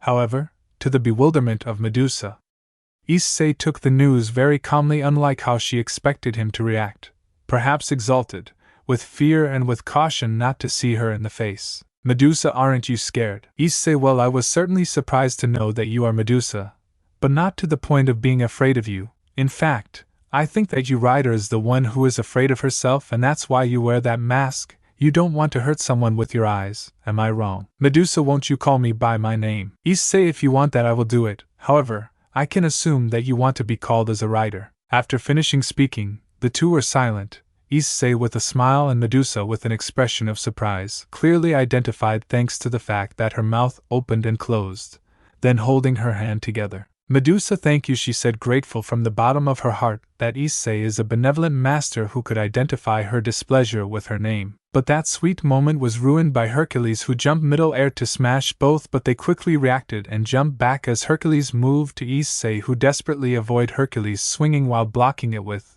Brynhilde. As Issei remembers who Rider is and hopes they have a connection to reach one and another. Issei, connection. Rider, can you hear me? Medusa, connection, of course, master. Issei, Connection. Listen up, can you perhaps turn him into stone by any chance with your eyes? He said, hoping that there a chance on killing Hercules instead of using the Excalibur fragments to release a powerful blow like a full-power Longinus smasher. Medusa. Connection. It'll only be able to slow him down and turn him into stone, but it will take time for the ability to affect him. Issei. Connection. Please use it, take out his second life, then he'll handle the last one. Medusa nod before clipping off her blindfold, revealing a mark on her forehead, as she opens her eyes looking at Hercules, who was frozen for a second before the petrification began to start to affect his hands slowly. Issei, who noticed it was relived by Hercules turning into stone, but noticed the effect taken time, and before anything Hercules continued to attack even if his body was turning into stone. Issei, damn, you're still not surrendering. Hercules, he continues to fight Issei with his axe swords as their weapon clash. It can be seen how Issei was getting tried and making few mistakes that end with some cuts. Issei, mind, damn it, I'm too tried, I can't keep going. Drag, anyway, I'm making Rider eyes stronger. Drag, mind, partner, you can boost her, but once you do you'll get even tired, but it's your best bet right now. Issei, mind, understood. Meanwhile, as they were fight, Medusa was supporting Issei by using her chain on restraining Hercules' movement as Issei fight him. Issei. Connection. Rider, come to me, I'll give you a boost to finish him. Medusa. Connection. Understood, master. Just like that, Issei used blade steel and copy his movement, then push him to use a jet boost punch to push him back a few meters as Issei went near Medusa fast like a jet with mana burst, as he places a hand on Medusa's shoulder. Drag transfer. The voice of Drag surprised Medusa, but she then felt a lot of power as she understood what her master wished, so used her ability again, her mystic eye of petrification. As Hercules saw Medusa this time, his hand that was turning into stone has quickened its progress as Hercules lets out a roar as he uses all his strength to reach Issei and Medusa, but was turned into stone as the both of them move away from the charging statue. Issei, finally he's down to one probably, he said while walking away from the statue as Medusa stared at the statue before after her master. But a few seconds the sound of crack were heard, they turned around and were frozen to see Hercules' eye out for the stone as her burst as stone pieces were thrown around as Hercules began to strike Medusa. In a moment as Issei saw the charging Hercules, as Issei raised Brynhildr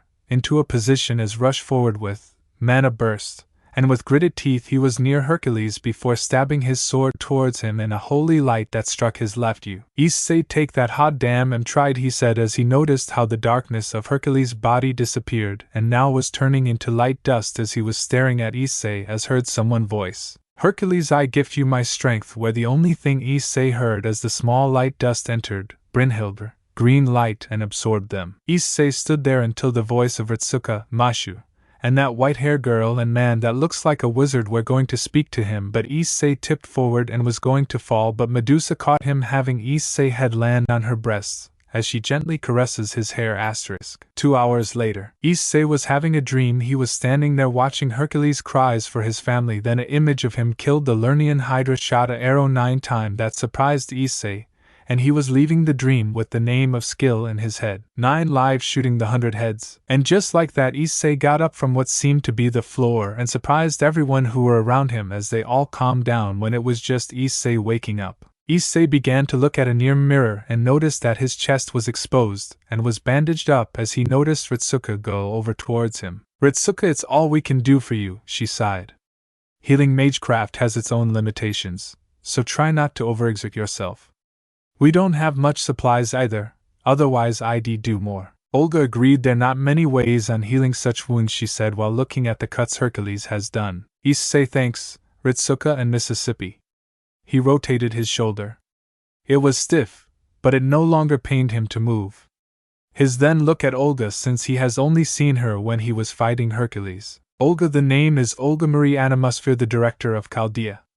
It's a pleasure to meet you, Haida, she said in authority tone. Issei, look at Ritsuka, injures, can't you heal your own injuries? Ritsuka, she shook her head, gesturing to her clothes. I could, but my healing abilities are limited to the mystic coat I'm wearing. You can see it's not in the most perfect condition.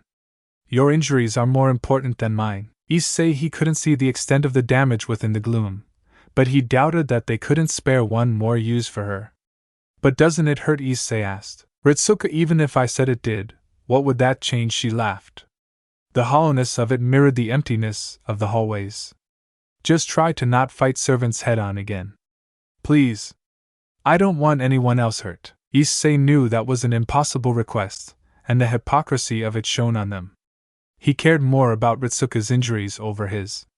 The opposite was true for her. "See, sorry to say this, but he asked to fight again. He's our best shot on the winning against her." He appeared surprising Issei, Ritsuka, Olga, and Mashu. "Mashu, what makes you say that, Mr. Siyu?" she said curiously while Fo was on her shoulders. "Siyu, simple. This kid has a dragon slayer sword, and it's the only weapon that could actually scratch her. Not to mention this kid has proven that he's a match against servants." Issei, sorry, but what do you mean by her? I don't understand what's going on. Olga, we are trying to resolve this singularity by either retrieving this holy grail or solving this problem, and from what Siyu Chulin has said, the Saber has protecting the holy grail. Issei, I see. Wait, Siyu Chulin, aren't you that Celtic warrior with a spear? Why do you have a staff? He said, remembering reading legends about heroes. "Siyu, all I can say is blame the holy grail. I've been summoning into a caster." Issei, caster Saber, wait, we're rider, he said, trying to look for a servant. But all of a sudden she appeared. "Medusa, apologies, master, I was surveilling the area in case for incoming enemies," she said. "Issei, don't worry that, I'm just glad to see you're all right. Now then, can you guys explain to me what caster Saber? I'm kind of new to all this." Olga sighed as she begins to explain the different classes and what each represents, including explaining more about servants that surprised Issei and Drake, who is listening to the conversation. "After finishing our class course on the explanation of servants, the throne of heroes, and their main goal is to fight this Saber, get the Holy Grail, and resolve the singularity. We currently have Issei and Ritsuka up in the roof watching the buildings, and we're getting ready for their next fight." Issei, I guess we're gonna fight the Saber, and Olga said that the Saber class is the strongest, so we're really going to have a hard fight. I guess there's no avoiding on getting injury. Ritsuka, yeah, there's no way for both of us to avoid getting hurt. Not with our mission, she sighed, and she walked towards the bar. It was one of the few that were still intact in the high school they had taken shelter in. But even so, I still wish for a way that no one has to suffer more. Maybe that's why I'm a failure as a master and magus. Issei, but isn't that natural? He blurted, not understand what Ritsuka meant. I don't see how you could be wrong for thinking otherwise. Ritsuka, not to them. She turned to Issei. As Issei hated how brittle her smile could become. In order to advance as a magus, we have to prepare for every possibility. There could never be any progress without sacrifice. Pain and suffering means nothing in the long run. Aside from severe taboos, anything is allowed as long as magecraft is advanced. Even death. Issei, but that. Issei was sure surprised by how the magic of this world is so different. He wanted to say that it was wrong. That the ends could not always justify the usage of drastic means. But was it any different than what he had already done? Had sought power, no matter the cost, for the sake of others. Ritsuka, perhaps magecraft was never truly meant to help people. Perhaps nothing good could come through whimsical methods, she shuddered. Perhaps that's why I am lacking.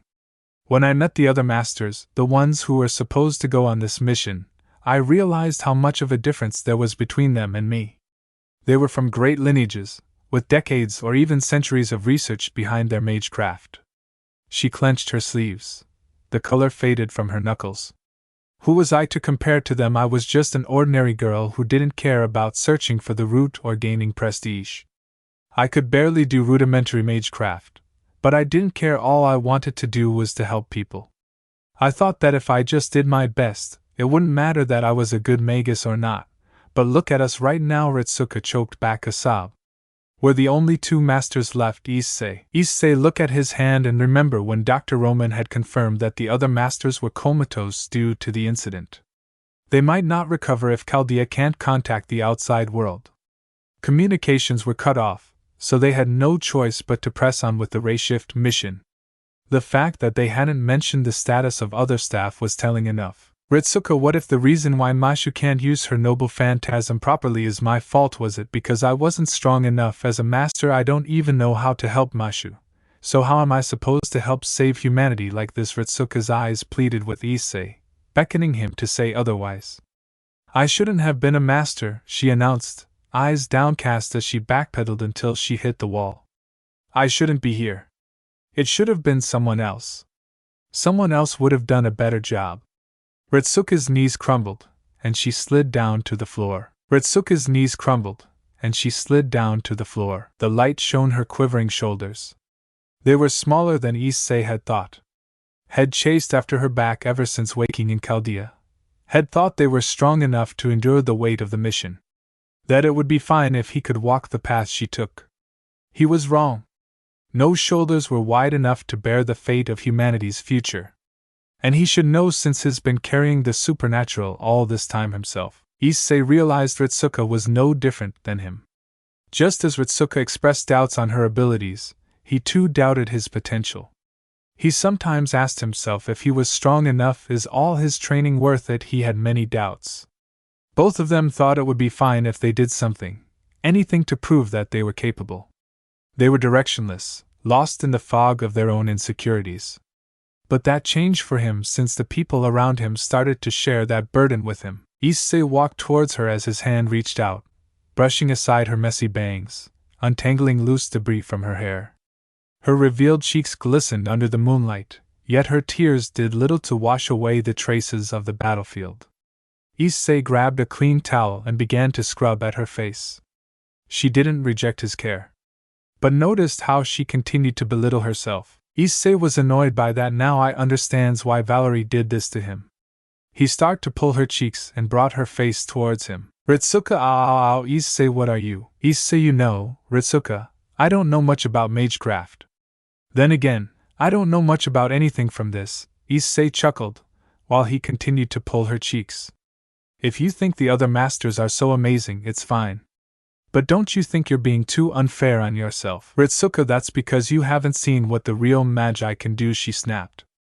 If they were here, they would have saved more people. If they were here, they would have been better capable. Issei, but I have seen what one magus has done, he interjected. I've seen her walk into the wreckage of burning debris without hesitation, all for the small chance that someone could be alive. Issei looked into her eyes. I've seen her rush to treat a reckless idiot without any regards to her own injuries. You're too hard on yourself. Ritsuka, there may be a lot at stake right now, but we can only do what we can. We're the only ones who can. Maybe you think yourself to be a terrible magus, but you're stronger than you think. Your path isn't wrong. Issei started to let go of her cheeks and hold her hands with both of his. We're in the same boat. You know it's going to be a long journey, but no one said you had to do it alone, right, Ritsuka? Ritsuka sniffed, blinking back tears. He didn't need to hear a reply. He knew it when the light in her eyes brightened the room. Issei was settling his equipment onto the school cafeteria. Olga was already there, one finger tapping a rhythm atop the table. Ritsuka joined him on the opposite side, while Medusa took her place standing behind him. Olga, all finished then, Fujimura? Hayada, she asked, one hand brushing aside a lock of her silver hair. Ritsuka, yeah, director. Where's Mashu? She looked around the cafeteria until the door to the back room opened. Mashu carried out a tray with several cups of ramen and a pot to boil water. Mashu, this was all I could find back there. Her gauntlets clinked together as she folded her hands together and bowed slightly. Issei smiled at her humility, thankful that she was better than before, though he doubted he could forget her blood-stained visage. Ritsuka had told him that she was a demi-servant, a person who took in the powers of a heroic spirit into their body. As a result of her contract, her body healed, and she became the shield's servant when they were separated during the ray shifting. Ritsuka's earlier remarks hinted that both her and Mashu were unable to unlock Mashu's full power, but her health was all they could ask for. Though, one part of him was grateful for Mashu dressed and wonder if that heroic spirit liked the way it designed her outfit. A certain Galahad started to get annoyed. Issei, no worries. He waved off her apologies and grabbed a cup. He needed to distract his mind. Again. This is the perfect food for a late-night snack. Remember Valerie loved for ramen. Ritsuka, well, you're not wrong, she said, shaking her head at his gusto. We don't have electricity. How are we going to heat the water? Olga scoffed while she raised her finger, drawing a rune at the bottom of the pot. It glowed red and then the water inside boiled. Mashu, thanks, director. She began passing chopsticks to everyone, including Medusa. Rider-san, would you like to eat as well? Medusa, servants do not require subsistence to sustain themselves, Medusa said before receiving hers. However, I sure my master wishes for me to join all of you. Thank you, Miss Kirillite. Medusa looked at Issei, who nodded, and a smile was traced on her lips. See you, oh, if Ryder's getting one too, then pass me one, little lady. A blue circle, inlaid with runes similar to the one Olga drew, expanded on the floor. Castor materialized from it, brushing aside dirt from his fur shawl. Olga Castor, she pinched the bridge of her nose as she sat her cup down. I assume you managed to mislead the two servants. See, you took a while, but they decided to retreat instead of pursuing, Castor said. He stirred the noodles before swallowing them in a single bite. Ritsuka, retreat where? See, you probably where Saber is, Castor drawled. She knows that there's no real point to chase us when we need to come to her. Issei, so this Saber is like a final boss. He sat up, continuing to slurp at his food. See, you right. Castor's red eyes sought him out. You've probably been informed about the remaining servants left in this city. I suppose you already met two of the three. But we're lucky that you took care of Berserker. Issei, so what's their objective? He was only given the barest information on what was happening in this singularity. There was a war waged with servants in this city, and they needed to find out what went wrong to fix the timeline. See, you the site of Fuyuki's Greater Grail is where the final boss will be. Castor glanced over towards Medusa. It'll be where the enemy Saber is.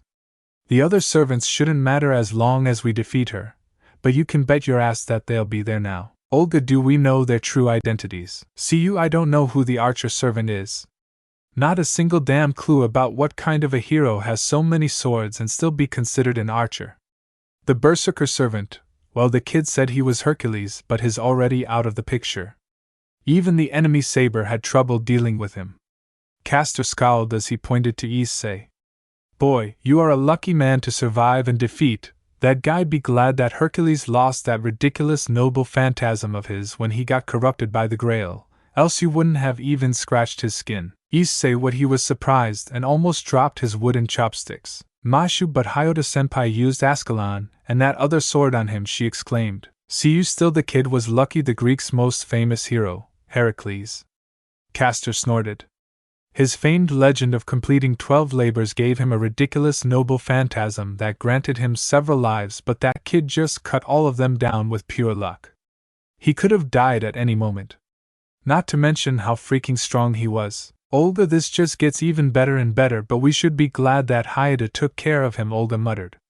Who's the final servant? See, you, there's no way anyone could have mistaken the holy light from her sword, even if it's corrupted and tainted by the Grail, Castor began.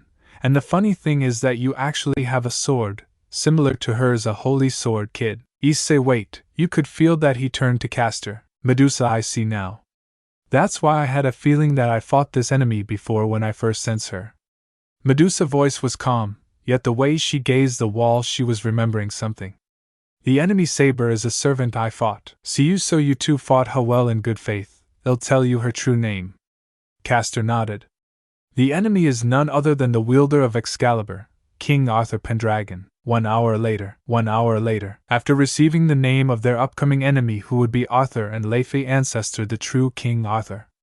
Issei was starting his preparations while holding his revolver and adding additional bullets while sheathing Ascalon and Brynhilde. As he finished his preparations, he asked Castor about Mana Burst, and with a small knowledge of how it works, he waited for everyone else to get ready. Now they walked through the broken streets of Fuyuki. Castor had told them that the Holy Grail War changed midway.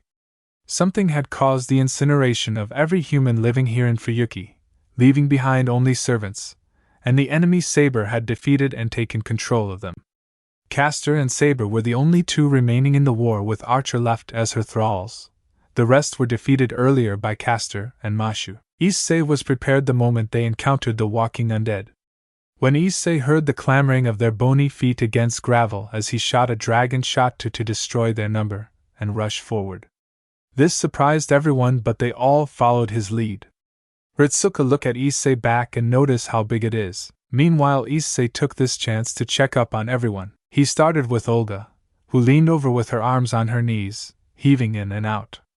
Stray strands of hair glued themselves onto her forehead before she dabbed her sweat away with a handkerchief. Ritsuka was by her side, dirt and ashes and sweat adorning her clothes as equally as they did with Olga. She clutched her empty bottle, fingers playing to the cap, twisting it off and on before she caught his gaze.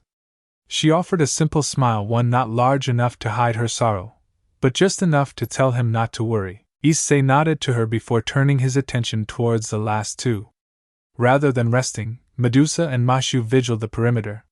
He then took a look at Mashu.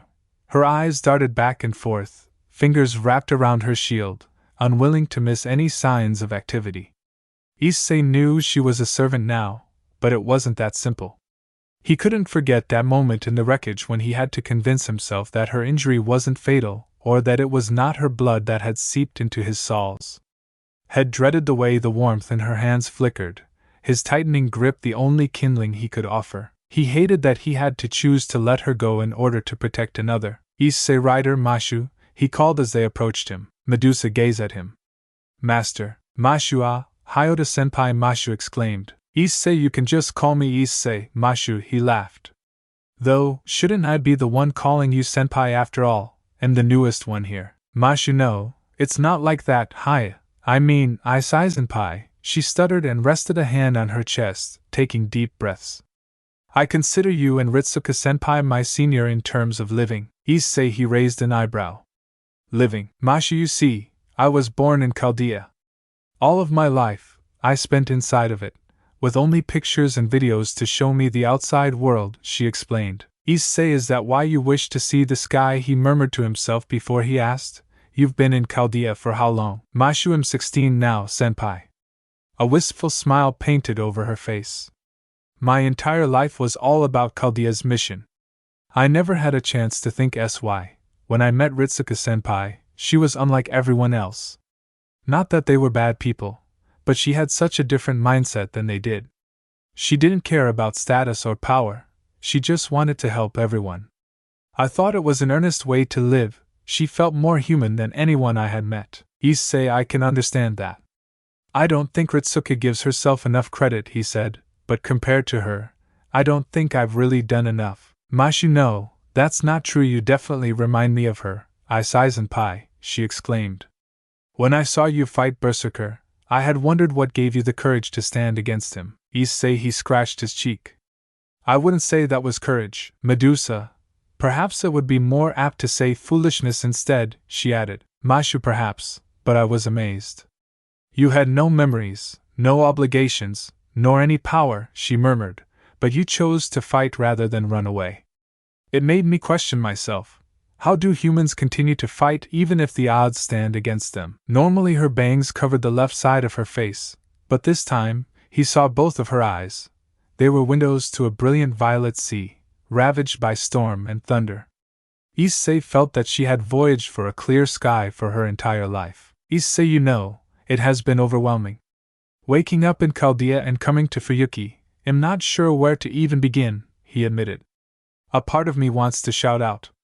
Why did I come here? Why did Chaldea get attacked? Why did Fuyuki get destroyed? Can I do anything? Why am I even here? He changed his expression into a smile. Maybe there are reasons. Maybe not, but that is life. I don't know everything. I can't do everything. But I'm not alone. We're not alone. Even if the world itself is against us, we can help each other. We fight because we want to see another day again. He remembers Team DXD because our time is as limited as humans.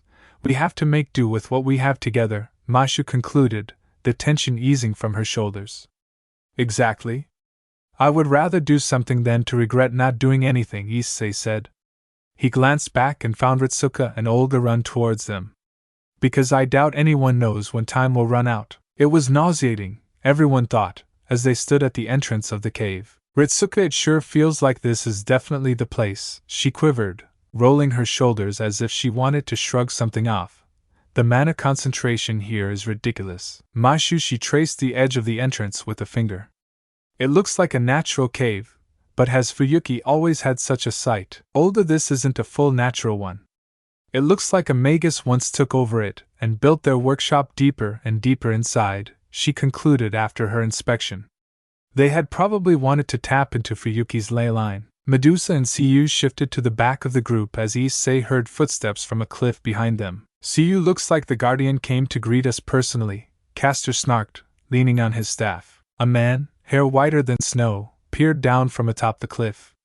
Red lines, reminiscent of what Issei had seen on the berserker, crept up from his neck to one side on his face. Medusa the archer servant, Ryder frowned and tightened her grip on her chains. Archer, I don't recall ever calling myself a guardian, but at the very least, I can take care of intruders, Archer said, rolling his eyes.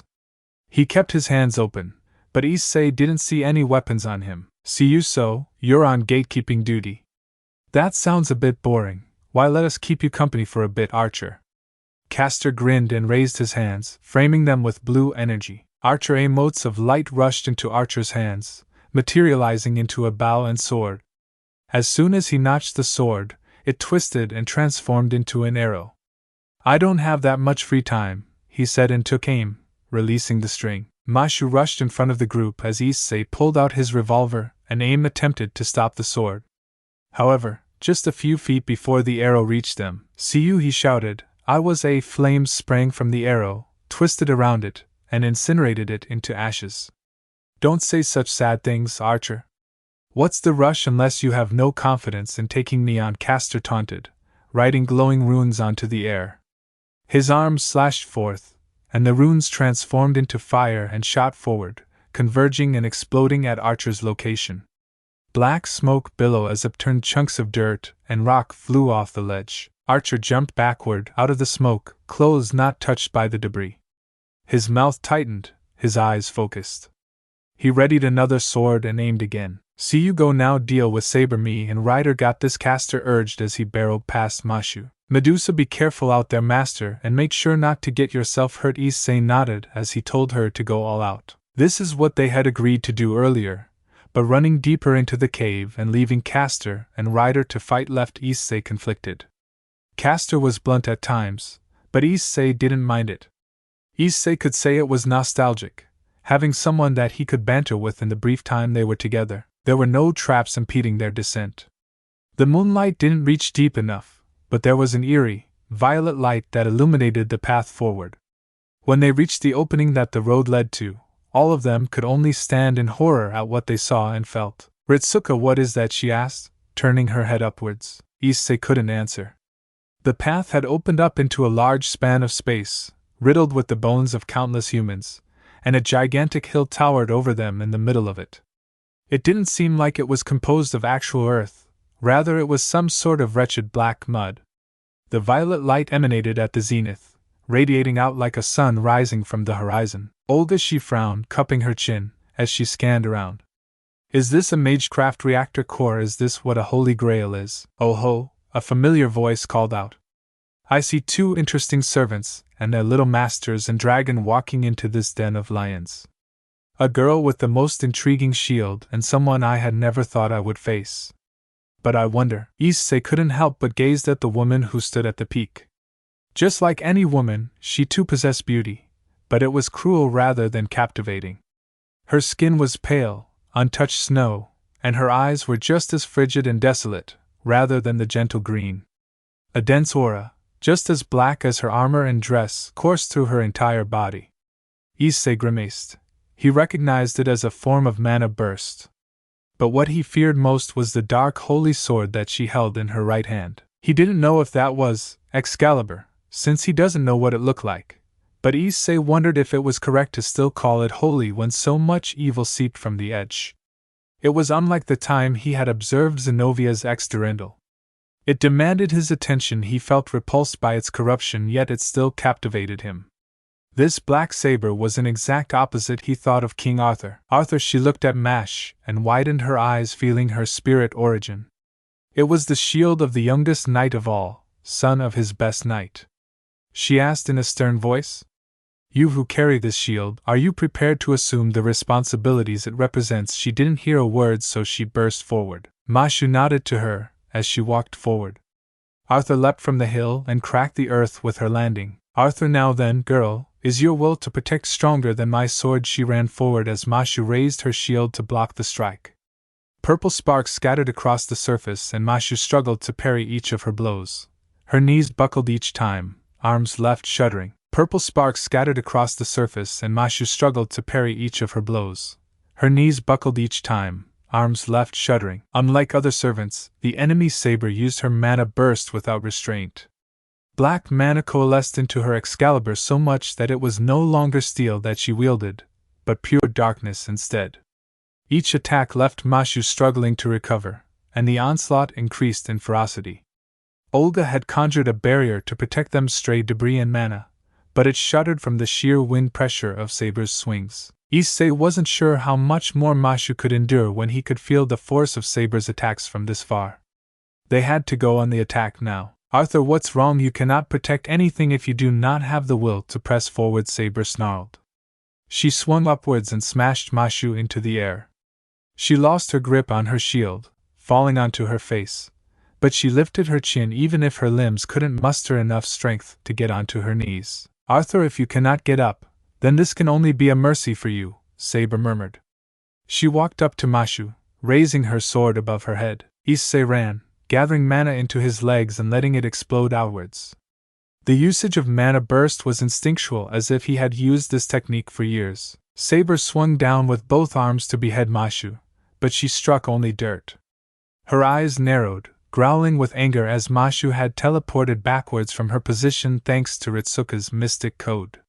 She took a step forward to continue her assault, but Issei had already placed himself in his path. Issei called forth his sword and let the mana flow into the blade.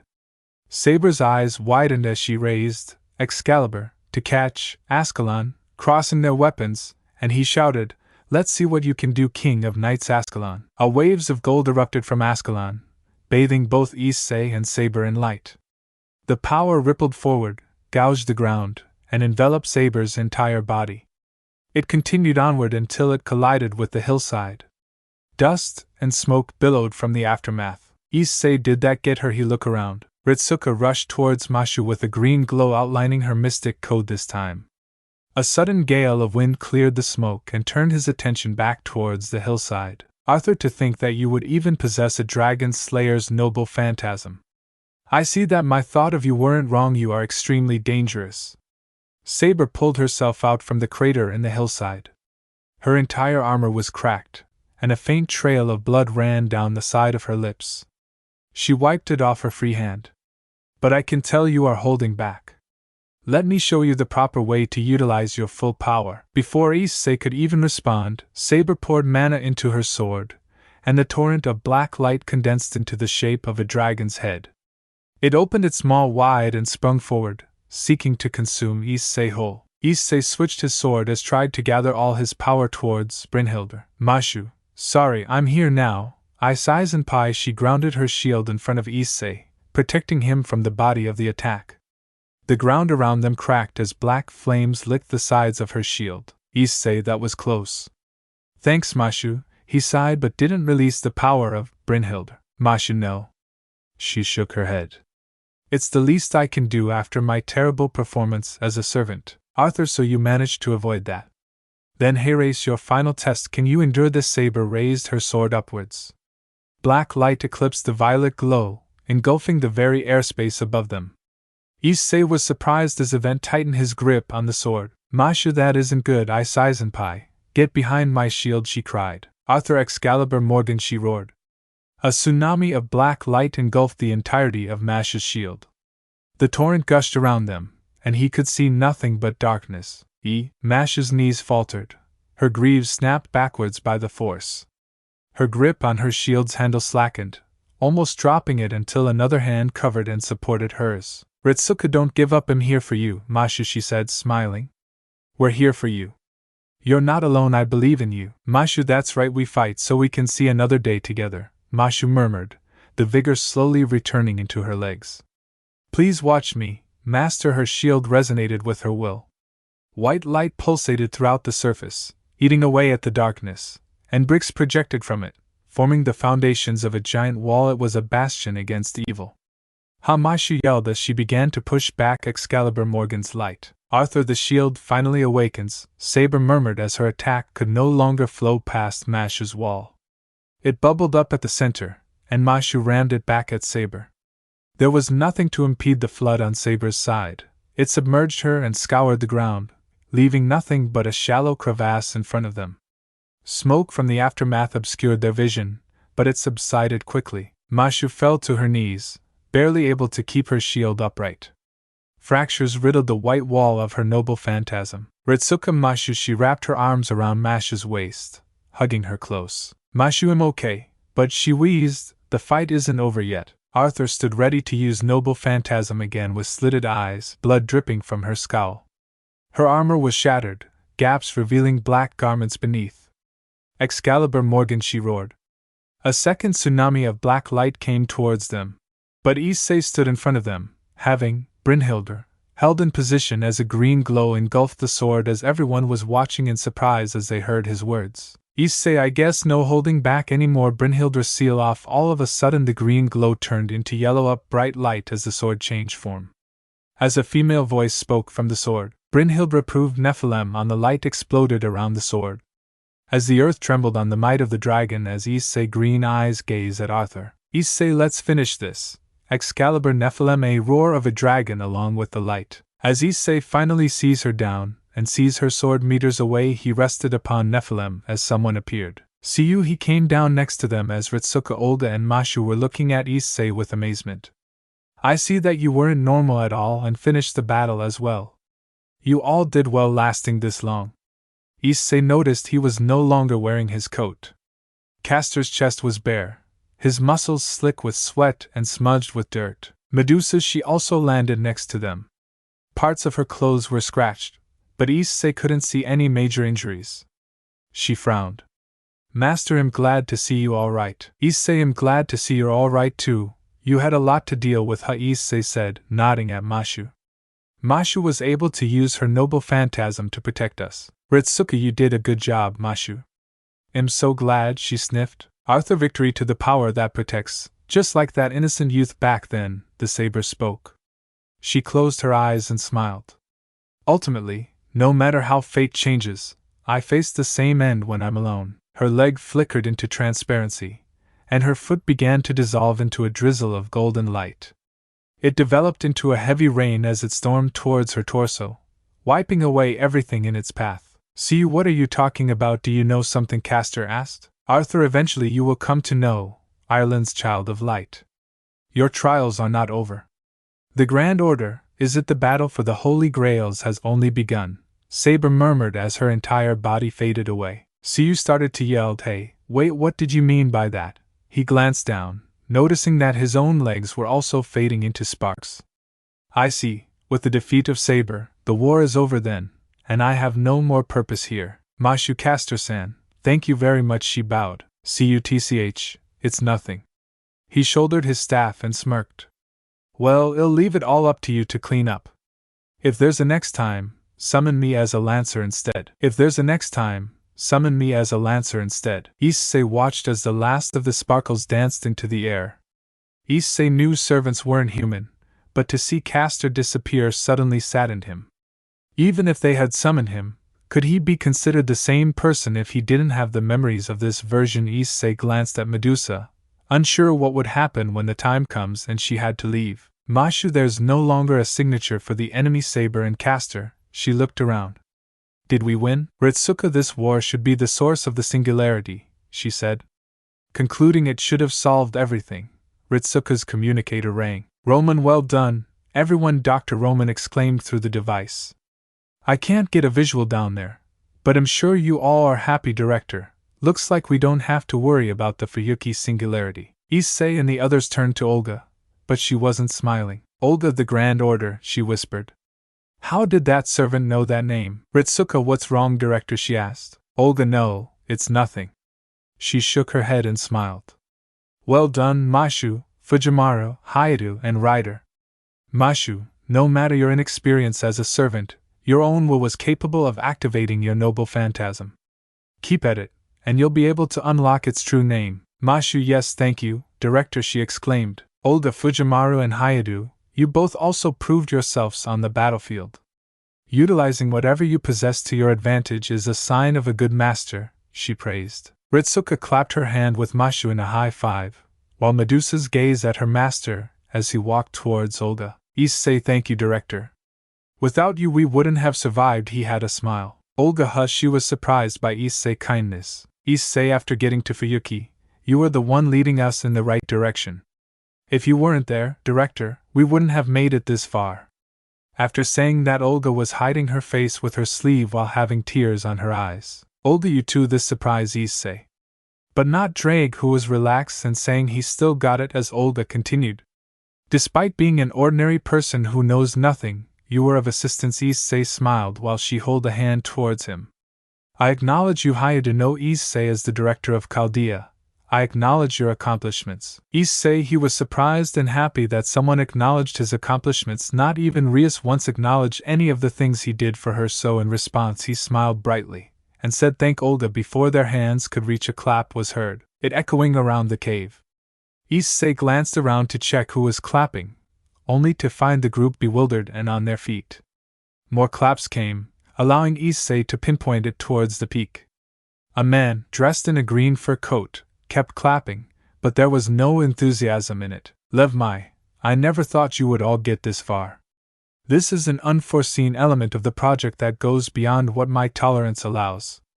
The commanding and snide tone, it was familiar to Issei, but he focuses attention on him. Ritsuka, wait, she gaped. Mashu, Professor Lev, she ended. Roman, wait, you all said Professor Lev, he asked from the communication. Olga, Lev, she called out, blinking back tears but failing. Her tears drenched her smile as she ran towards the professor, forgetting everything around her. Thank goodness, you're still alive. Without you, I don't know what I would. Lev, hello Olga. Looks like you had a rough time, too, he commented, returning back a smile with no teeth. Olga, yes, that's exactly right. Lev, with all of the unexpected events, I thought I would go crazy. Olga nodded, rubbing away her tears. But now that you're here, we'll get through it somehow, won't we? Lev, of course. I'm just so furious with all these unexpected events, he agreed, turning his scowl towards Ritsuka. Romani, I thought I told you to come to the control room immediately. Roman, Lev, he muttered. Lev, he turned to Olga, shaking his head, and sighed. And you, Olga? I planted the bomb right under your feet. I can't believe you're still alive. Olga paused, confusion written over her face. Issei gaped as a part of him hoped Lev was joking, that he had a terrible sense of humor. The other part of him was readying a dragon shot while grasped on the hilt of Nephilim. If it wasn't a joke, then there was only one alternative. Lev, well, not exactly alive. In fact, you're dead, he sneered, his canines gleaming. Your physical body, anyway. Olga backpedaled, while Issei frowned. He had no idea what Lev was talking about. Olga didn't have any injuries, nor was she even hindered by anything during their ascent to the cave. Lev, when you were alive, you didn't have the aptitude for ray shifting.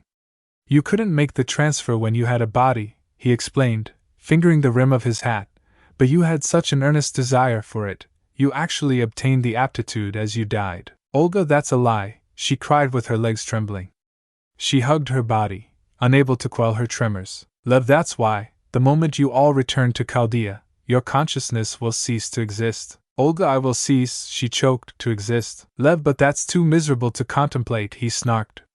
You dedicated your life to Chaldea, so the least I can do is show you what's going on.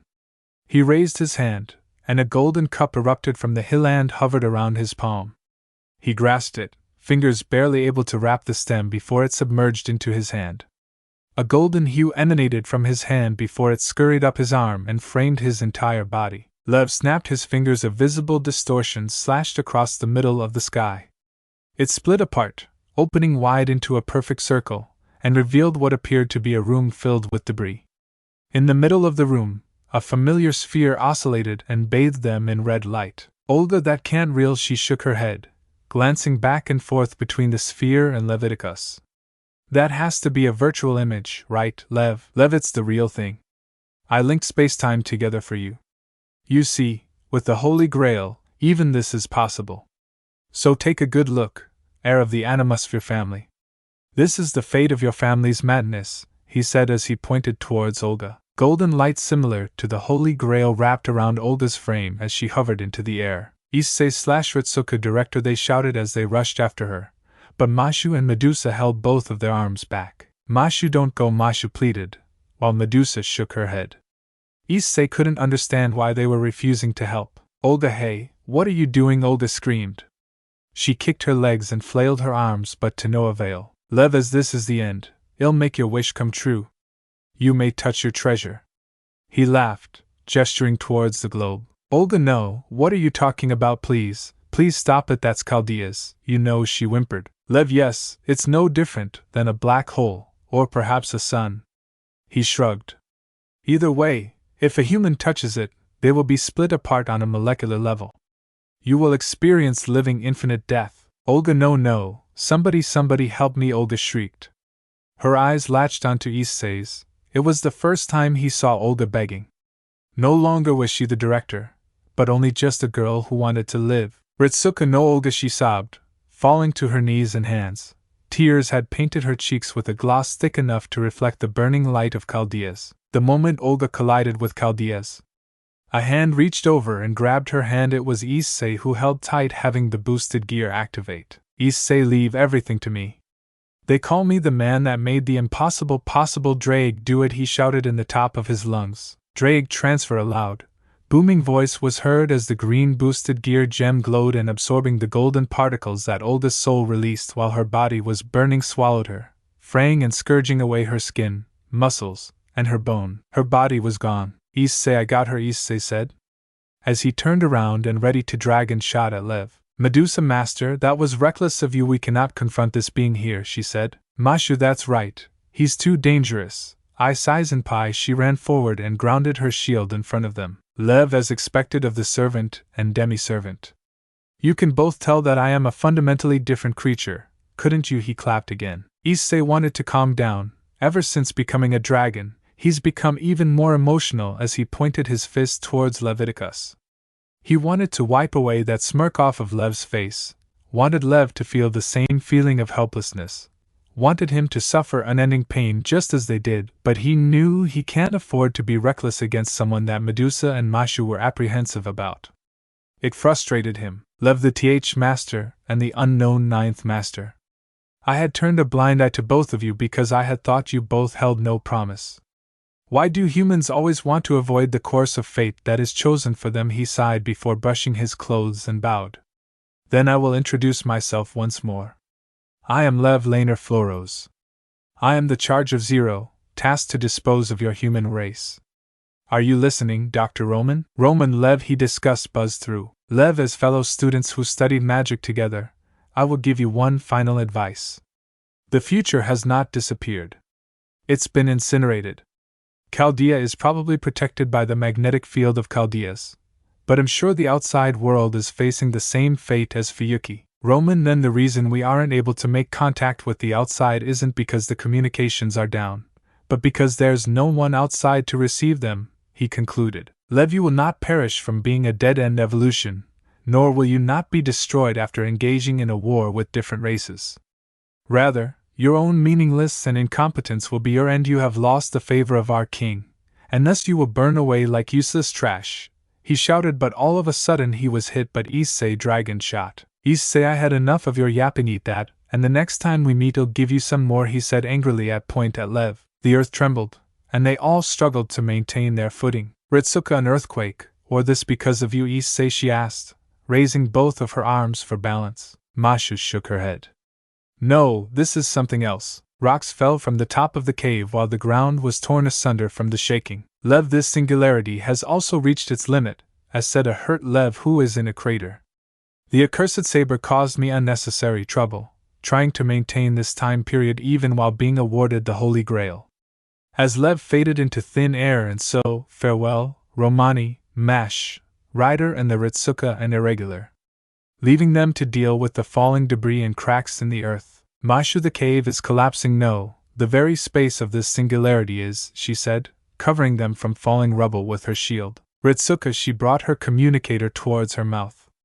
Doctor, it's time to ray-shift us all back. Roman, I got it, however. I'm sorry, it might collapse around you first anyway, if, he exclaimed, but communications got cut off. Ritsuka, doctor, she shouted and shook her head at the dimming light of her communicator. The ground they were all standing upon cracked open and launched all of them into the air. Issei, everyone, Issei yelled, trying to reach for their hands. He managed to grab onto Ritsuka and Medusa, while Ritsuka grabbed onto Mashu. Then everything turned black, and he knew no more. Issei snapped his eyes open as he tried to grab for air. He found himself looking down at his hand, tracing the red lines of the tattoo that denoted him as a master. He realized he was in Chaldea's infirmary. He wasn't sure it was a good thing that he kept waking up here. The warm bedding and soft pillows did nothing to comfort him. They gained the singularity but lost Olga. He gripped his hand, nails digging into his palm. Fuyuki. Issei looked around and saw Fo sitting on a chair. He flicked his fluffy ears, his head, and looked into Issei's eyes. The thought of this little animal looking at him slightly tugged at his lips. The door opened and then Ritsuko walked in, noticing that he was awake. Dr. Romani arrived accompanied by Mashu, making the couple look at them. Issei paused as he took in Mashu's appearance. She was no longer wearing armor or carrying her shield and was instead in a simple black dress and jacket. He mused to himself why she would need to wear glasses. Mashu, good morning, Issei-senpai, she carrying Fo in her arms. Ritsuko, glad to see you're all right, she called out as she walked near Mashu. Medusa, good morning as well, master, she said, going behind Issei. Issei, he was glad everyone was here and that they were safe. Good morning, everyone. Roman, looks like we're all assembled then, he said as he stood up from where he was sitting. Congratulations and thank you to you both, Ritsuko Fujimaru and Issei Hayato. Without your efforts, Chaldea would have been destroyed. Ritsuko, but, she swallowed, what about the director? Roman, unfortunately, nothing can be done. He shook his head, closing his eyes. Because of your actions, the Fuyuki singularity has disappeared. How you've? Roman pointed to Chaldea's. The model of Earth was still burning red, except now there were 7 bright lights around the globe. The model of Earth was still burning red, except now there were 7 bright lights around the globe. Roman's 7 new singularities have been discovered. They're space-time disturbances that Fuyuki can't even compare to. We will have to ray-shift to each of these singularities to resolve them and return history back to normal. That's the only way we can save the human race and the future. Roman walked towards the remains of a pod-like structure and laid his hand upon it. Aside from you two, all the other masters are left in cryogenic preservation until they can be healed.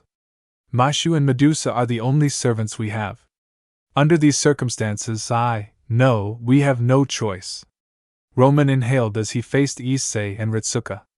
The Master Ritsuko Fujimaru and 9th Master Issei Hayato. Are you and your servants prepared to shoulder the responsibility of humanity's future? Issei glanced at Ritsuko, gazing into her eyes. They were swollen from tears but bright with resolve. Both of them already knew the answer. Issei/Ritsuko together, well, fight for it. The future is ours to take back, Roman, and so it will be. This is the grand order, Roman declared. Under the directions of our late director Olga Mariana Musfir, we will preserve humanity. Our goal is to protect and recover human history. Our goal is the search for the sacred artifact in each of the singularities that seeks to be the cause of everything. Our enemy is history itself. Many heroic spirits, all of them legends, will stand in our way. Restoring the future in this way is our only chance. The mission is to protect humanity. Grand order. Before you change the radius to the first singularity, you need to see Da Vinci. Ritsuko da Vinci, as in Leonardo da Vinci, are here at Chaldea. Romani, yes. Follow me. They follow him curiously, however. As soon as they entered the office, everyone looked at the one who occupied it with wide eyes. Well, instead of a he, who appeared before them was a woman, long and beautiful black hair, blue eyes, considerable chest area, wearing a green and red dress with blue long sleeves and blue stockings. Everyone blinked at least twice at the sudden appearance, and the couple swore they'd seen that face before. Issei, I thought Da Vinci was a man. He was having a meltdown, including Drake. Da Vinci, she could only smile at the young man in front of him. I am indeed a man. However, Mona Lisa is for me the ideal beauty that I have always looked for in life. Therefore, I managed to create a doll of the perfect beauty that everyone sees. So, with that said, all of you can feel free to revel in my beauty. The man, now woman, even fell into a pose for good measure. Roman, important matters, Da Vinci-chan. Da Vinci, oh, why didn't you say that? Well, you can ditch that old mystic code you're using. I had just finished the new model for the Masters of Chaldea. You are the only ones, so you will be the first to do a field test. The director explained that the master is still having trouble supplying mana directly to his servants, So I made this mystic code that will allow you to convert better mana into supply from MASH over there. Ritsuka, good to know, I guess. Da Vinci, well, it's not every day I meet a dragon.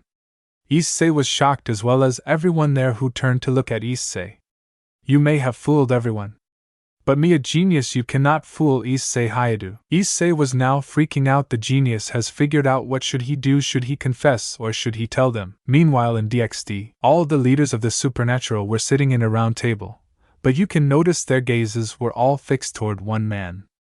To be exact, an old man holding what seems to be a jewel sword. Zelrich was drinking tea, very normally, while being surrounded by the supernatural, who all had their eyes on him.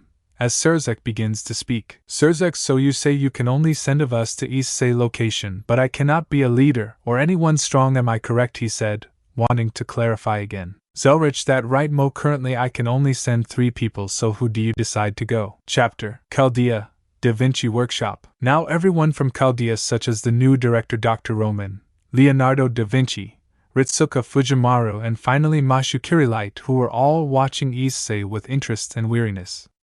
While Issei was nervous and asked Drake for any ideas, but his next word made him think of telling the truth. Drake, mind, sorry partner, but this is your decision, your choice. I can't decide for you. And what makes you think that your girls wouldn't follow after you? What will you tell them when they arrive? Now I need to take care of my new guest. And just like that, Issei was left to question. As Issei was thinking what to do, as he thought about Drake questioned his girls chasing after him here. So he sighed and looked at the Chaldea group who would be his friend in the future. As he stood up, Issei, sorry. He bowed to them in apology. All of them stared at Issei before being taken aback after the sudden apology. Issei, I have been lying to all of you. You see, I'm from another world, he said, to the shock of everyone. Dr. Roman, you must be joking. Issei, how are you from another world? It was impossible for that to happen. Meanwhile, Da Vinci closed her eyes as she was thinking about the possibility of another worlds. As for Ritsuka and Mashu, don't know what to do. Issei, it's the truth and I can prove it, he said as he released his dragon aura while red scales were around his neck and arms. This surprised everyone as they looked at this in shock while taking a step back. I am not from this world. I am the Red Dragon Emperor and the wielder of boosted gear. Everyone was in shock and were afraid, but not one person, and that was Da Vinci, who stepped up and examined the boosted gear and his dragon scales. Da Vinci, interesting, you're a dragon. We detect dragon OD or core on you, but you're a pure dragon. Issei, yes, I'm sorry for hiding this. You see, I didn't know if I could trust all of you. Do you think I could tell you anything after being brought here? Everyone now knows why he couldn't say it, being in your world where everything is normal, to then be brought here with strangers and weird logic. But the question still remains. Where does Issei come from? Why is he here? And why is he telling the truth about him? There got to be a reason why for all these questions. So they began to ask him. Ritsuka, where did you come from? Issei, well, from Earth, but I have to tell you a bit about my world, and it's all crazy, but bear with this. So he explained about how his world is normal, but the time of the age of the god they told him about has never ended. It continues where the supernatural exists, everything they believe in was real but is in hide from the public. This brought another question. How does he know of this? Mashui Saizenpai, how do you know of all of this? She asked, curious about how well he knows about the supernatural in his world. Issei, he laughs at how he got into the supernatural world. Well, Mashu, it's not a good story. I was killed by a fallen angel. He then explained how he entered the supernatural world where he was asked out to a date, where he was killed in his date, and it was revealed that he possessed a sacred gear and then was reincarnated by the girl he thought he loved, and how he did all he could to support and help his fellow peerage group, and even told them about the battle he fought, where he lost his life again by Samuel curse on saving one of his beloved.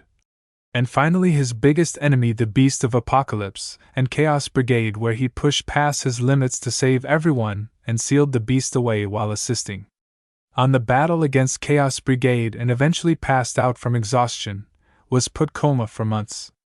Then after being free from the hospital he left to meet his grandparents together with his parents, and then went to the celebration of the defeat of the Beast of Apocalypse and Chaos Brigade, and where he found the women he loved betrayed him and left them to start his life again with the ones he loved, and finally an invention took him to a dimension wormhole and finally arrived here by a stranger. Everyone in Chaldea were in shock from what they heard about Issei world that had more questions, so they each asked him. Ritsuka, how were you able to keep moving forward? She wanted to know how can one person handle all of that. Any normal person would go insane with the stress and fear of being near death. Issei, I push forward because I want my loved ones safe. I don't care about money, power, fame, that's nothing compared to the smiling faces that I saved. He said remember when he fought for the people he knew it was selfish of him, but he can help himself on helping others. Mashu, oh I see, she didn't understand, but Mashu was wondering more about Issei. Meanwhile Roman and Da Vinci were watching him with gratitude for him to come and help them, a hero from another world. Did someone from their world realize the danger? Issei was looking at them as his boosted gear until the gem glowed orange, which caught Issei's attention as he stared at it. This also caught the interest of everyone else as they all stared at the boosted gear. Gem green glow shine to orange as a familiar voice spoke out desperately. Help, is anyone there? This voice surprised everyone, and even Issei began to wonder if it was Drake. Maybe he was secretly a woman. Nah, there no way that Drake would be female, right? Author note: a few female Drake started to sneeze. Issei, Drake, is that you? He wanted to make sure if it was Drake. Who's Drake? No, this is Olga Marie Animosphere. To who am I speaking to? This took everyone by surprise. MASH director, is that you? How did you get in there? Mashu was surprised as they look at Issei, who had a thinker pose, tried to know how he did this. Olga, Mashu, is that you? Oh thank goodness I'm not alone here. As for your question, I don't know. One moment I'm disappearing and then I'm in a dark place. Where am I? She said, trying to look around the darkness without realizing two glowing green eyes staring at her. Issei, you're inside my sacred gear. The boosted gear is capable of doubling my powers every 10 seconds, and my partner in battle. After hearing what the boosted gear is capable of, this left everyone interested, such as Da Vinci. Olga Hayata, is that you? What's a sacred gear? She asked, wondering more about this. Issei, yes, I'm here, and about your question, a sacred gear is known as God artifacts. They are items with powerful abilities bestowed on humans by the God of the Bible. This surprised everyone that the God of the Bible exists, and were created by him.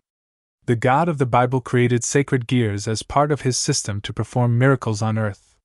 Certain individuals with sacred gears grow to become very powerful and influential, and that a large number of people who have had their names etched in history were probably sacred gear possessors. There may be more than one sacred gear of the same type, such as Blade Blacksmith that my friend has. They were surprised again, thinking about people who made themselves known into history had sacred gear. Sacred gears range from the common twice critical to the rare Twilight Healing sacred gear, with the only exception being the Longinus, which are all unique in their own way. If a sacred gear is removed from the owner, they will die. They curious about what types of sacred gear are they, but when they hear that if they were removed the person would die.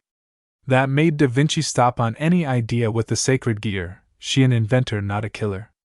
As Issei spoke his sacred gear, the boosted gear, also known as the Welsh Red Dragon Emperor's Gauntlet, because Drake being sealed, although he can get him out temporarily, and spoke more about him that made a certain dragon happy and filled with pride. Olga, how have I never heard of this? She asked, since she didn't hear Issei's conversation with the Chaldea group. Issei, well, like I said to them, I'm not from this world, and the age of gods never ended in my world. Olga, did you say the Welsh dragon is here? She said as she felt the breath of something behind her.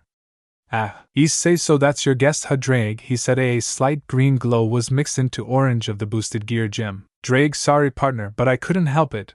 And you see her face filled with terror. It was funny, ha ha ha. He left as Olga was hugging herself from the fear while Issei sighed and said something. Issei, just wait until Ingvild comes here and bring Kyrie to scold you. He had a smirk as in the boosted gear he started panic. Drake, wait partner, don't bring her into this, you know it's embarrassing when she scolds me, he pleaded to Issei, but he turned away while Mashu had a question. Mashu, I Seisenpai, who is this Ingvild, and you still have explaining why you're telling us this? There has to be a reason, she said as this piqued everyone's interest, including Olga, who wanted to hear this as Drake could feel the danger his partner threw himself, but had a grin of you deserved it. Issei, well, the people from my world will definitely come here, so I want to give you guys a heads up. And Ingvild is my fiancé. Everyone had their jaw down after hearing him have a fiancé, although his next word would make their jaw drop further.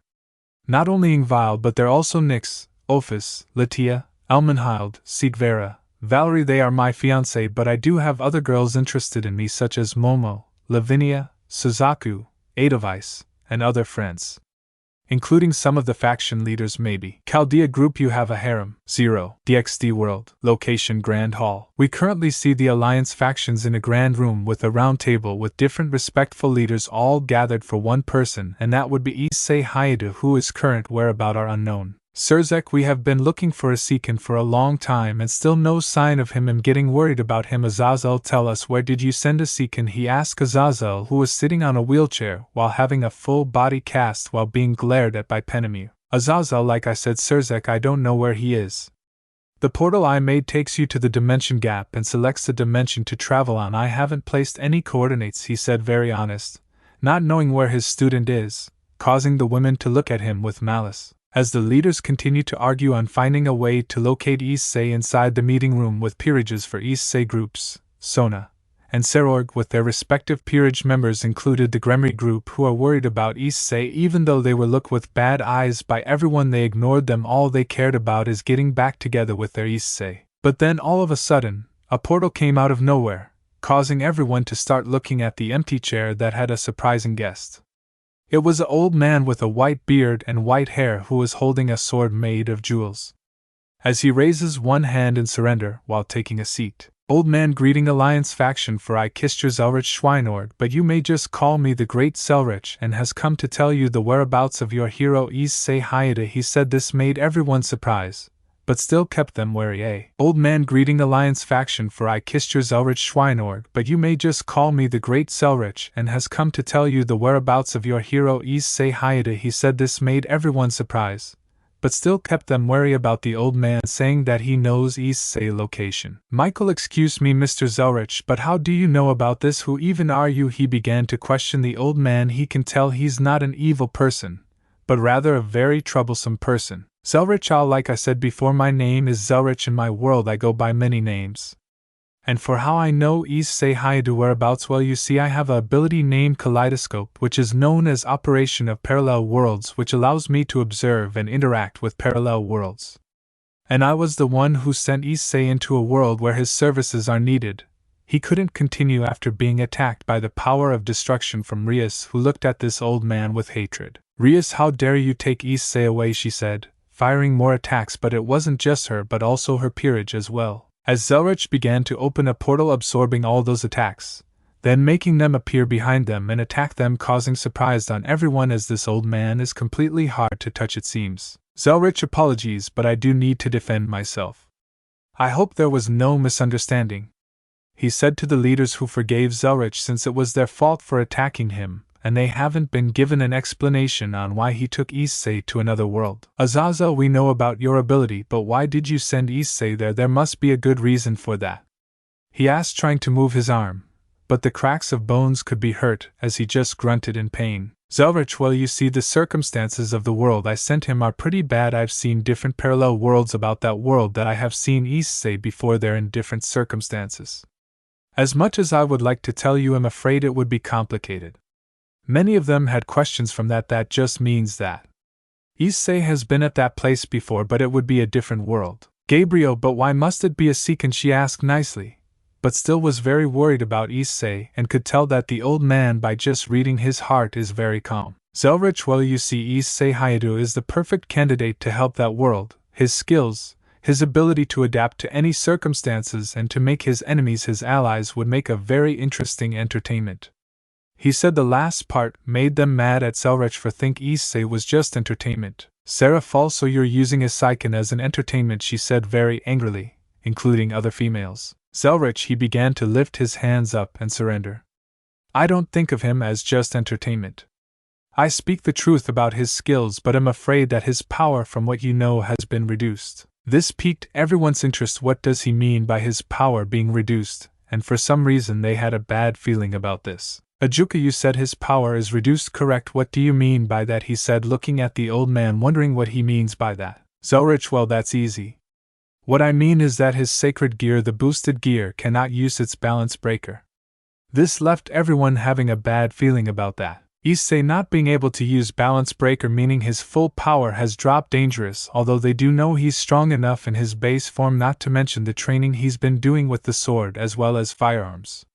But for people like Rias who recover from being attacked by her own magic was in a panic mode not knowing how strong Issei has become as Rias and her peerage were watching the new lovers of Issei who seem to have a calm sense since they have seen Issei training and have complete faith on him, but they still had a little bit of worry for him, as everyone had different circumstances about the situation that he has been thrown into. Zelrich had an idea why have one person being sent there to help if he can send in people into the world of FGO, so with a smile on his face he began to come up with an idea of saying he can send in to support Issei, then send in more to help him when the time is right. Zelrich, I will put at ease at your worries with a few words. He has all his equipment and magic and still has the boosted gear with different abilities that he used from his promotion abilities, so you mustn't worry.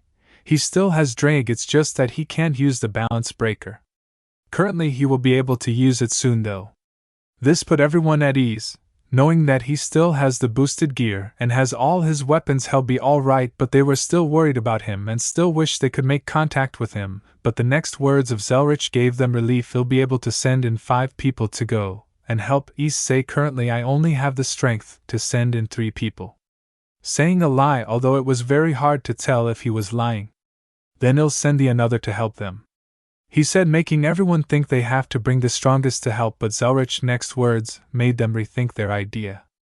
But I can't send in any leader class or anyone stronger than before. You tell me why my world will detect strong anomalies such as you and will consider you a threat. The only candidates that can go are people with sacred gears or people who are very skilled with not that much power, like to destroy a planet. This made everyone think who they should send in as the 3 to travel to help Issei in this new world. Meanwhile, Zelrich took out a cup of tea out of nowhere and began to sip as someone spoke to him. Sirzek, so you can only send of us to Issei location, but it cannot be a leader or anyone strong, am I correct? He said, wanting to make sure he was right. Zelrich, that right Mo, currently I only send people.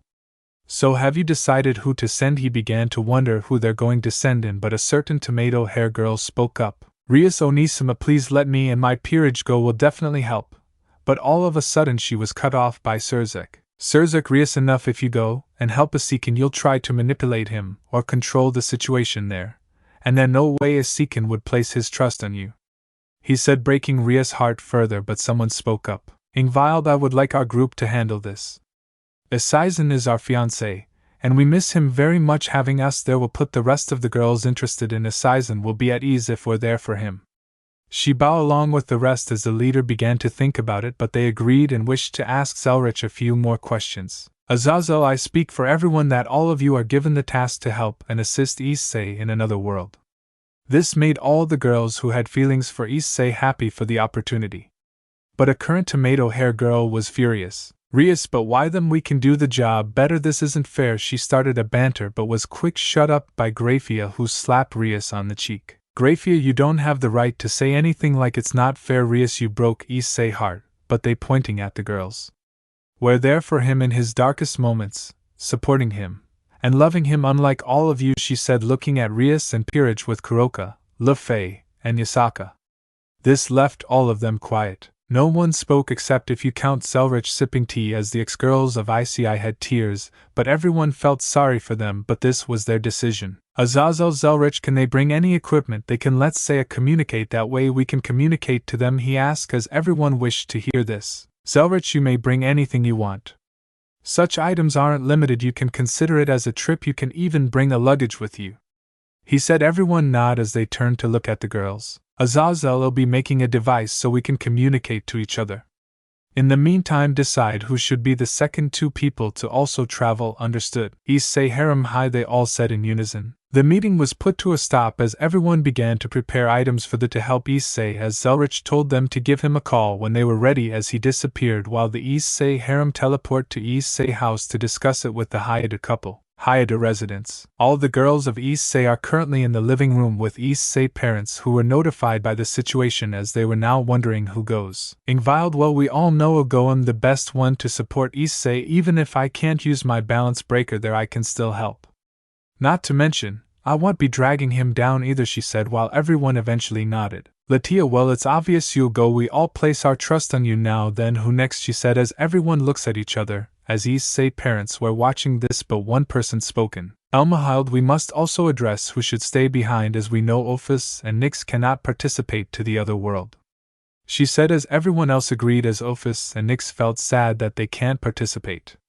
I also must address that I and Suzaku can't participate, for we are leaders of our respective factions. They nodded again as they began to think about this. Edelweiss will go, she said as everyone turned to look at her as they wondered why her. Valerie, and why must it be you? I'm not doubting you, but can you explain? She said as she was very curious about this. Edelweiss, I'm skilled in combat, and I believe my ability are perfect for this situation. Remember, I'm a Valkyrie, so I have knowledge of runes and magic, she said as everyone thought about, but then they agreed as they look at each other to choose the last one. Lavinia, so that only leave me, Valerie-chan, Leishiakin, Si-chan, Mama-can, so. But all of a sudden a magic cycle appeared as someone appear. This person was a beautiful blonde-haired young woman with her hair tied in long twintails and blue eyes, as well as a voluptuous figure. She has a dress of a female school uniform.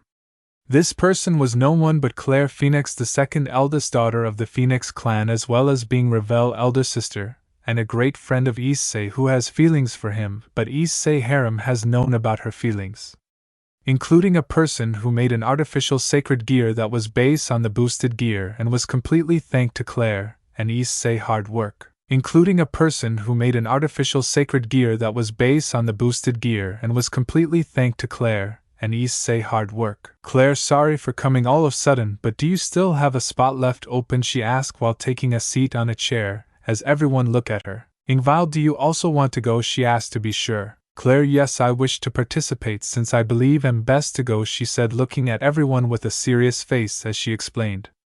I am part of the Phoenix clan, you know what our family is best at, right? Everyone began to think until Valerie noticed what she meant. Valerie, you can make Phoenix tear, she said, leaving everyone finally understanding why she's the best to participate. The girls continued to discuss as to let Claire participate as the third member since healing magic is useful.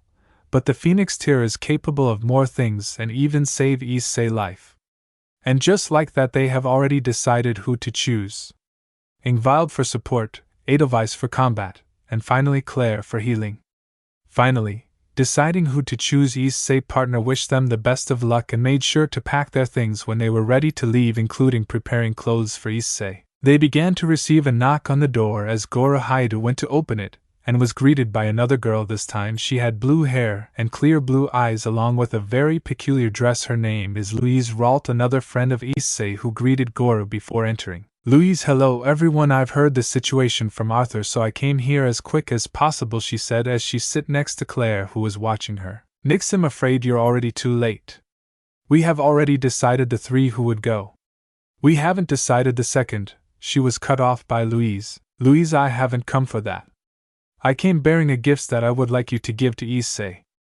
I believe it will help a lot in the another world. This surprised everyone as they were wondering what the gift is. And just like that, Louise took them outside where they can see two motorcycles with two wheels but with different colors, one being a black and red while another one was white and blue, as Louise explained that they were magic-powered motorcycle that will be useful, but the black and red color motorcycle was for Issei while the white and blue was for Valerie, who heard that was being given some key that made Valerie hug Louise for being a great friend as she took it for a ride while Ingvild saved the motorcycle in a magic cycle as she wished everyone good luck. Meanwhile, Azazel was doing everything he can to make a communicator for the factions and for the Haidus, since they are very worried about their son, as they were preparing more things for them to take with them when they arrived to the new world. Meanwhile, the final two who would be back up are Sikvera, Lavinia, since they can be good at assisting with everyone else, as everyone else accepted them last. FGO world. Meanwhile, back at Chaldea, Issei explains about his relationship and why he has a harem and everything else, as they finally understood, but three girls were giving glare towards Issei. Olga, I think it's time for Hayato-kun to summon another servant, including you, Fujimaru. Dr. Romani, take them to the room, she said, given orders even if she in the boosted gear. Dr. Romani, right. Follow me, he said as they followed after him, but Issei began to wonder about something. Issei, wait, where Rider? When he said that, Medusa appeared near Issei, who was in shock as she spoke. Medusa, apologies, master, I was keeping watch of you in my spirit form, she said to Issei, who shook his head. Issei, don't worry about it. I saw you when you came to see me, but I didn't notice you disappeared.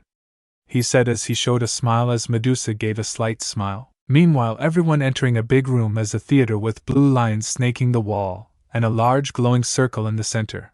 Looking to the sides, they could see several employees working on computers, as they seemed to be starting some kind of program. Dr. Romani, impressive, isn't it? He said as everyone was truly impressed by the room. Issei, yeah. Where are we? He asked, looking at his surroundings. Dr. Romani, this is the fate system. This is where we summon all the servants in Chaldea's service. This impression, Issei and Drag, this means they can summon a lot of servants. Da Vinci, we asked you both to summon a servant, aren't you both excited? Ritsuka, stay here facing the circle. Will we let you know when we start the invocation? She said as Ritsuka nodded and taking a deep breath. Issei stood near the wall watching this and couldn't help but get a little nervous. He looked at his command seals that was shape of a dragon. Mash, are you nervous, senpai? She asked, standing near Issei, who were both watching Ritsuka, who was nervous. Issei, somewhat, but overall I'm excited, he said as he turned towards Medusa. Ready to meet your partner, Rider? Medusa, yes, whoever you summon will be a great partner, she said. Hope that her master summons someone helpful. Ritsuka, so I can choose who to summon, she said as she thought of someone in mind. If so, I want to summon Siyu Chulain as Lancer. Da Vinci, unfortunately we cannot choose. For now, we could summon one of Fuyuki's minions. As we progress through the singularities, we can add more data to the system, summoning the servants of the other singularities. Let's start. Step back a little, Ritsuka, she said while starting the system. The girl walked away from the circle the moment as she heard the machine turn on, its hum echoing throughout the room as the circle in the middle began to spin, gaining speed as the seconds passed. When the circle started to glow, the master placed one of her arms covering her eyes due to the intensity of the glow, but soon it began to feel a slight heat coming from the circle. Da Vinci's spiritual readings confirmed, connection formed. Summoned Lancer class servant, she said. What the system reported. As the glow starts to fade, a figure can be seen inside the magic circle, where everyone could see a familiar figure, blue hair, red eyes, who's wearing a deep ultramarine full body tights along carrying a red spear. Yo, Servant Lancer has answered your summon. Yo, Servant Lancer has answered your summon. Well, let's try to have fun, master. This person was no one but Siyu Chulain in his Lancer form. Ritsuka, haha, see I got him, she said, smiles while extends her hand towards Siyu. Nice to meet you, Siyu Chulain. My name is Ritsuka Fujimaru. And just like that they both started to get along as Issei had a smile as Da Vinci told Issei to come up next as Ritsuka and Siyu walk off as they watched together with Mashu and Medusa see what Issei summons. Da Vinci's spiritual readings confirmed, connection formed. Summon Saber class servant, she said. What the system reported. As the glow starts to fade, a figure can be seen inside the magic circle, but unlike Siyu, everyone was in shock and on guard. Issei, wait, how and why did I summon you? He said, very confused on how he summoned his servant. Ritsuka, Issei, of all the servants you summoned. FGO World Fate System. Ritsuka, Issei, of all the servants you summoned. Shock could be the only expression everyone could have. After all, this people was how they fought in Singularity F, and it was a powerful foe that the person who had to finish it was the very same person who now summoned her. The color of her skin is pale, and the pupil of her eyes are golden. Her attire is nothing but a jet black armor, and last but not least that sword, the sword of promised victory, Excalibur. The servants Issei Hayate has summoned was none other than King Arthur Alter. Arthur Alter, I have come in response to your summon. Are you the one who is to be my master? Everyone was silent. No one spoke up, but they all had their eyes on Issei and were surprised yet and again as Issei stepped forward and held his hand towards her. Issei, nice to meet you, and Issei Hayate. I hope you can have my back in battle, Saber, he said with a smile, but for Arthur she was surprised by that smile. For some strange reason she felt fond of that smile. Arthur Alter, she holds Issei's hand as she places a hand on her chest. I swear to you, my master, as a knight, and by this sword I'll have your back and strike all your foes. Arthur, note a certain blue-haired knight felt a pain in her chest. Issei, I'm glad. They'll be counting on you, Saber. Arthur, how do I call you? He said, since some servants would like to be called by other names. Arthur Alter, you can call me by Artoria Alter if you like, master, she said, since that was her name. Issei, Artoria, that's a beautiful name. He smiled, but for Artoria her pale skin could be seen with a bit of pink, but she kept herself composed. Everyone was shocked by the interaction between one and another. as though they thought Issei would be prepared to fight her at any moment, but instead, he made her a friend so easy. Ritsuka began to wonder about Issei, charisma, rank at he would easily make friends with his enemies without hesitation. Ritsuka Issei, how could you trust her after what happened at Singularity F? She asked before Issei turned to see her. Issei, that's simple. The moment she appeared I did not consider her an enemy because I couldn't sense any hostility from her. And even if we fought once does make her my enemy unless she hurt the people I care about. Ritsuka, so you're willing to have her an ally after what happened? Issei, yep. He said as he stretches his arms. Now let's go to the cafeteria. I'm hungry, I haven't eaten anything after coming here so I'm starving. Let's go Artoria, Medusa. He said as the two servants followed after their master. Issei and his servants were eating the food of the cafeteria, but the food is very bland. Issei didn't like it at all, it's just like someone cooking he had before.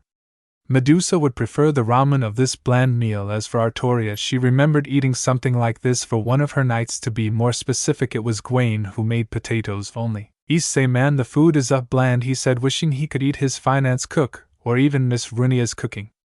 Ill cook, he said as he begins to walk inside the kitchen. He start heading toward the kitchen as he looks at the food supplies as he start cooking some curry and rice. The aroma itself caused every staff member of Chaldea to come and see Issei. He was cooking like an expert.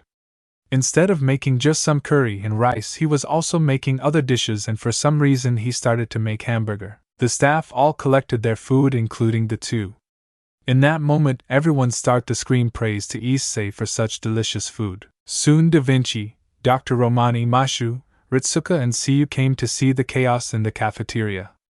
Being explained about the situation, they decided to take their meals and give it a taste as they were all impressed. Ritsuka, it's good. Issei, how do you know how to cook? Everyone also wanted to know why is he such a good cook, how did he become this good? Issei, I actually have no idea. I only wanted to start cooking because of my relationships. As a man, I can't let a woman do all the chores, so of course I want to do what I can.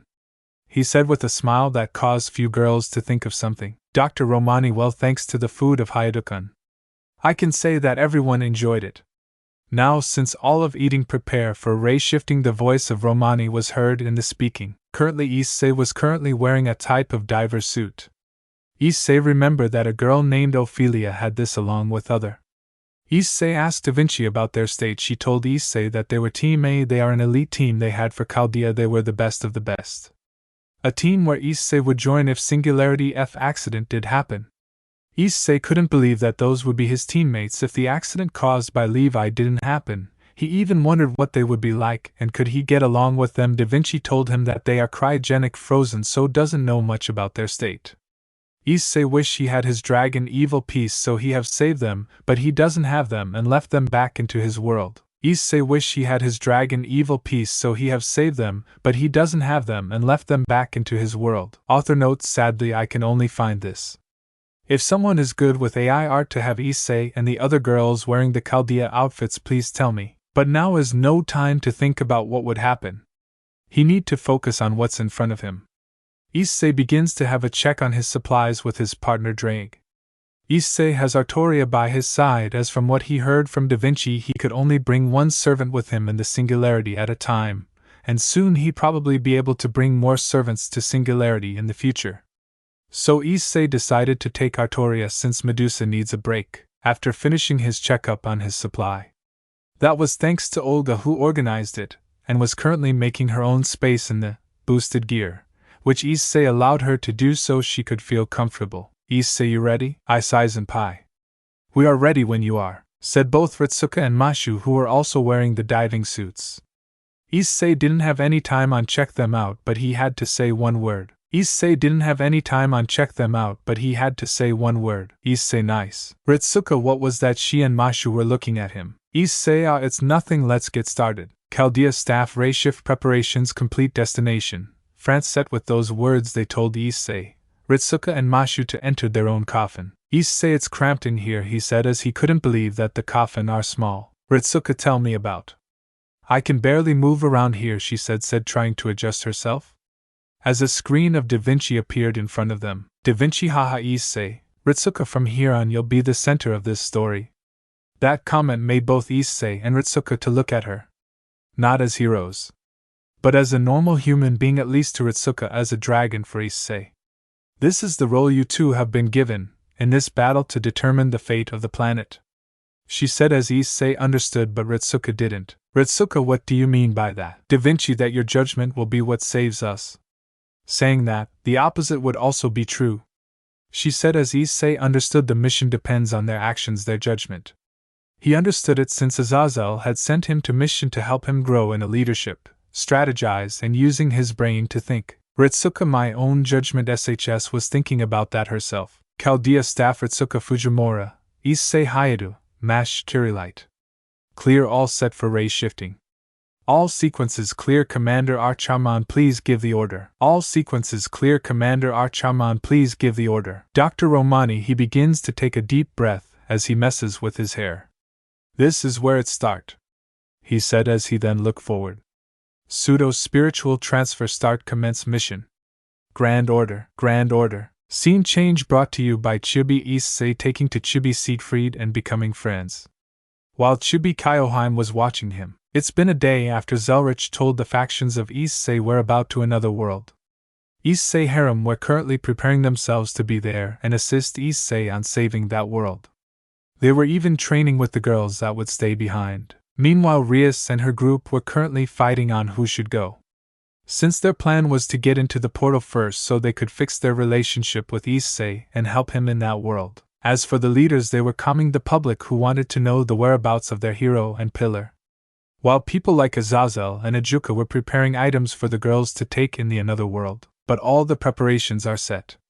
They are currently waiting for that mage named Kischer Zelrich Schweinorg, or just Zelrich. The faction were all gathered in the grand hall. That's when a portal began to open, then close to reveal the old man. Zelrich, sorry for my delay.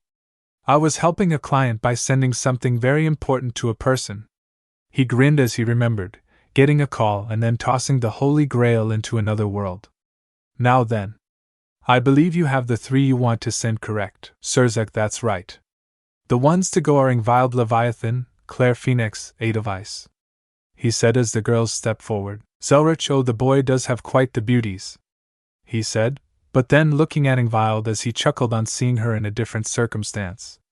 Well, I hope you said your farewell to your loved ones? Ingvild, yes, Issei parents are counting on me to support and be there for Issei. And I trust the others to handle things here, she said with a smile looking at her harem sister who nodded reassuringly. Claire, yes. I trust my family and they understand why I am doing this, she said placing a hand on her chest. I'll do what I can for Issei. In the meantime, I'll leave it to my family and to show that I want to do the same thing. Like my little sister, she said. Give a glance at Ravel. Edelweiss, I don't have any family. But the older Valkyrie that raised me, I told them, and they wish me luck on me. Including the Hayato who treated me like a part of their own, she said with a smile in her lips. Zelrich, he nodded as he was very intrigued by these girls. Of course he would have to nerf half of their powers, but overall they're good in different aspects that will provide better entertainment for him and his client. That's good to hear. Then I believe the leaders have things to give you. After the mention of that, the 3 girls turned around to see the leaders. Azazel walked forward to give them each a phone. Azazel, that's the communicator. I didn't want to make it as big for you guys to carry. Each for one of you, and the other one is for Issei.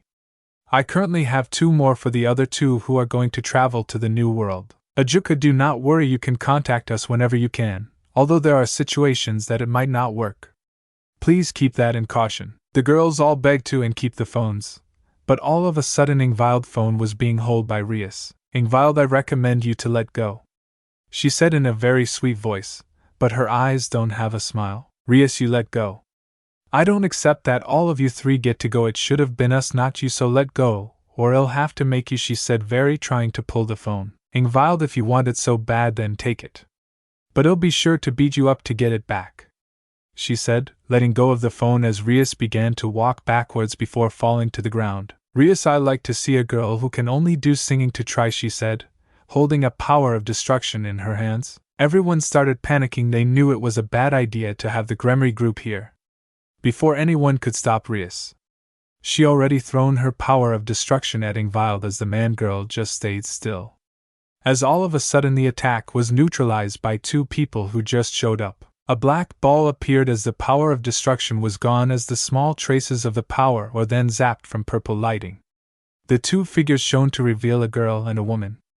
The girl is a beautiful girl that's shorter than Issei with similar long crimson hair like Rias that reaching her waist and pink eyes. She has a distinctly slender yet curvaceous figure. She had the school uniform of a ardier. Next to her was a stunning woman with black fox ears, long black hair with 9 black tail. She has a voluptuous figure with brown eyes. She had a custom yukata that exposes her long legs and her top exposed parts of her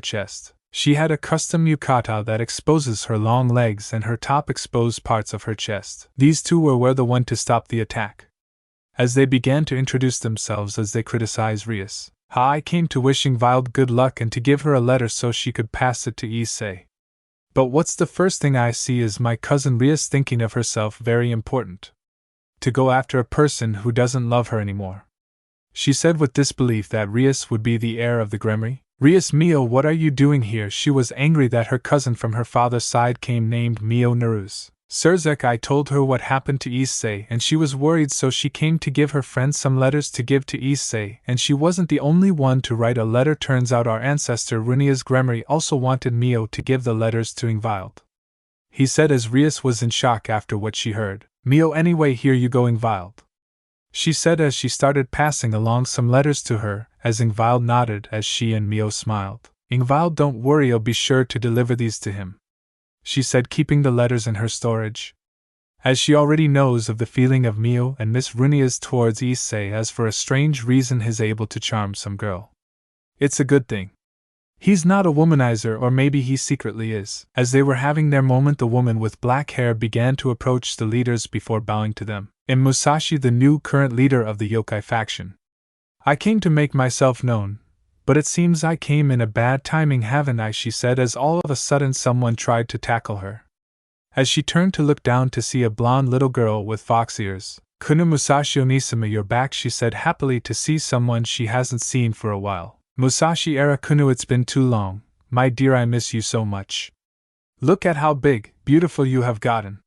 She said as she held Kunu in a hug as Kunu hugged back. One person was watching this with fury, and it was none other than Yasaka, who wasn't too happy that her daughter was with another person again, and that the person who took her leadership was an old companion of hers. Yasaka Musashi, it's great to see you, to think they made you the new leader. Despite your attitude, she said, holding a smile to keep face. Musashi, oh Yasaka, I hardly seen you. You seem to have gotten short lately. And yes, I've been made to the new leader after the wrongdoings you have done. Yasaka, they were big mistakes I've done. Musashi, well, I should have known you made another male run away from you again. As this was going off, Azazel along with half of the other leaders were starting to bet who would win this fight, or a fight gonna start. The ones to join were Odin, Surzek, who is being pulled the ear by Graphia, Zeus, Hades, and other gods, and even Zelrich. Yasaka, it's not like that time. Musashi, she said, beginning to grit her teeth. Musashi, oh, but it reminds me of that time. But that doesn't matter, it's all in the past. I'm here with responsibilities, I recommend you know your place now, I'm the leader this time. Yasaka just clicked her tongue before looking at a different direction, but kept her eyes on her daughter. Meanwhile, some men were crying that they lost the bet. Others were cheering to just show off. Zelrich, he began to hide some bills in his coat. Well, I'm sorry to interrupt, but can we move this forward? I don't have all day. I got places to be, you know. Everyone's getting annoyed by that. But he was right, they don't have enough time. Ingvild, don't worry, Mr. Zelrich, let me just teach this spoiled girl a lesson, she said as she started walking over to Rias, who began to start covering herself an aura of destruction, telling her to try. Do you think that scares me? You should be afraid to be devoured. Rias, how, what makes you think you can? What is that? What Rias saw would be the deep sea. A figure appears behind Ingvild to show a serpent, and it didn't look like it was at its full size yet. Ingvild was using the power of the Leviathan, including on having the Kyrie, her sacred gear, hoping her by making her power grow even stronger. The leaders who were watching us were all terrified. This is Issei's soon-to-be wife. She is scary when she's angry. Everyone didn't know what to feel anymore. Azazel was very interested, but made sure to back away. Michael passed out. Surzek just looked up in the sky, knowing that he is gonna have a rough time because he's in the similar boat with Grafia. Zeus had a thought that his 2 daughters would have get on Ingvild good graces. Ingvild just hold out her hand at the terrified Rias, who slowly gave the phone back as Ingvild smiled and walked back to the leaders as the figure of Leviathan disappeared. Ingvild, now let's finish this. We got to go to Issei right now, she said in a voice of authority. The leader just scrambled around and just gave the gifts to them. Zelrich, he just let out a whistle. A girl who takes charge, nice, he said as he begins to open the portal for the girls. Now safe travels and be careful of the landing. With those words, the girls looked back at their friends, family and harem sisters as everyone gave them luck. They had a smile before crossing to the portal. Scene change brought to you by Chibi. Ingvild wondering why everyone is back away for her. Gilles de Rice was a broken man in every sense of the word. Beforehand, he had everything anyone could dream of. A French nobleman ranked as a baron and a proud member of the armed forces. He had a vast fortune, buying many works of art, and it seemed to many that it would never run out. Fame and wealth aside, Gilles de Rice had an experience he never thought possible. And it all happened when he met her. Jeanne d'Arc soon became the light of his life. Your only salvation is proof that God really existed. Together they helped France recover Orleans from England. She became everything and not to mention anything romantic. However, that light in her life was soon extinguished when she was judged as a heretic and burned alive because of it. Since then, Gilles de Rice had lost her. Jeanne was the light of his life. Without her, Gilles soon discovered that without her in his life, he found a corruption within him. He had sold everything he had in his life and became a practitioner of black magic, and even began a life of crime. Later, he realized that it was like this from the beginning. It was her presence in his life that managed to suppress such urges in him. It was his light and his divinity that made him a better person. And he missed her so much for that. His life of crime and the practice of black magic led him on a quest to acquire an artifact that would finally bring her back to him. Without her, his life was simply meaningless. Inside one of France's tallest castles, Gilles orchestrated his grand plan, not just to bring her back, but also to get revenge on everyone responsible for what happened to her. Where before he wore shining silver knight armor, he now wore a black outfit with a black and red collar.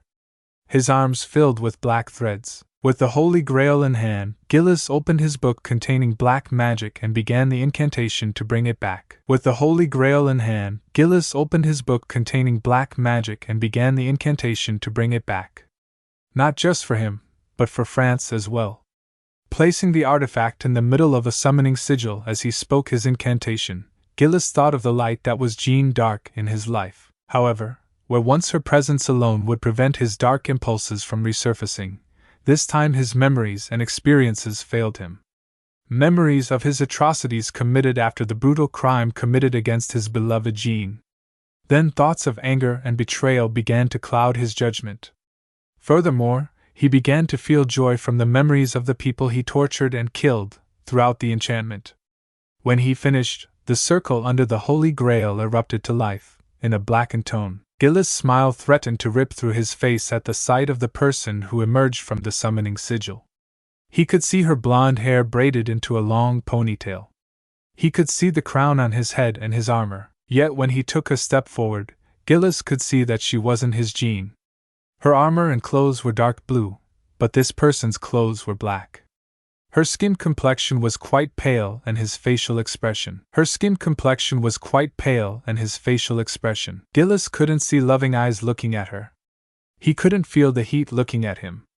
But then again, the woman in front of him was Jeanne d'Arc. Gilles, Jeanne, he said hesitantly as the mentioned girl in question looked at her war partner and smiled, seeing the darkness emanating from her face. Jeanne Alter, oh Gilles, it was you who called me here. It's time for me to get my revenge for what was done to Jeanne d'Arc, she screamed, showing so much anger that fire began to radiate from her body. Gilles saw and marveled at the light caused by the fire. He was wrong, this was really his Jeanne, the one that would finally give him what he had wanted most since his death, meaning a purpose of atonement.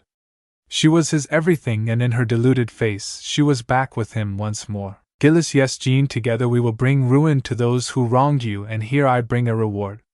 Jean Alter looked at her partner to see him use dark magic and show her someone else. Seeing who this person was, Jean Alter laughed cruelly at the look of total shock displayed by the person responsible for the Jean Dark trial. What's going on? Where am I? And who are you? He spoke fearfully. Jean Alter, oh Pierre Bishop Pierre Cauchon. How I've missed you. Not a day has gone by that your face hasn't crossed my mind. Bishop Pierre Cauchon was an old priest dressed in red and white clergy clothes. It was he who exercised the judgment of God upon the holy maiden. The old member of the clergy looked at the woman in front of him and recognized her instantly. He was in denial about her existence before him, as God found her guilty of her crimes. Jean Alter, for her part, simply stood there looking at the man responsible for Jean Dark's death. So many thoughts ran through her mind, the ways to exact her revenge. Memories of her torture at the hands of the church, how she was tortured, abused, hurt, and all for God's sake. Gillis quickly attacked the bishop, punching and kicking him. The old man made sounds of pain, while Jean simply watched him suffering on the floor. Gillis, what's the matter, Jean? Do you need suggestions on what to do with him? Jean Alter, she just smiled at that, before unleashing a murderous intent that surprised Gillis. Oh, you've noticed my anguish and your concern, Gillis. Don't be absurd. If you continue with this nonsense, I will kill you, Gillis. Now, I have the perfect method to exact my revenge. Bishop Pierre began to shake, fearing for his death. No, spare me. Please, I'll do anything. Please spare me. He began to scream and cry, begging for mercy, and Jean felt anger and joy to see the man in such a state. Jean Alter, ha ha ha, hear this, Gillis, hear such despair. I love it. He wishes we would spare him. This bishop who bound me, mocked me, and burned me alive, you wished mercy on me, a witch. You should have known better now. You've burned me alive from now on.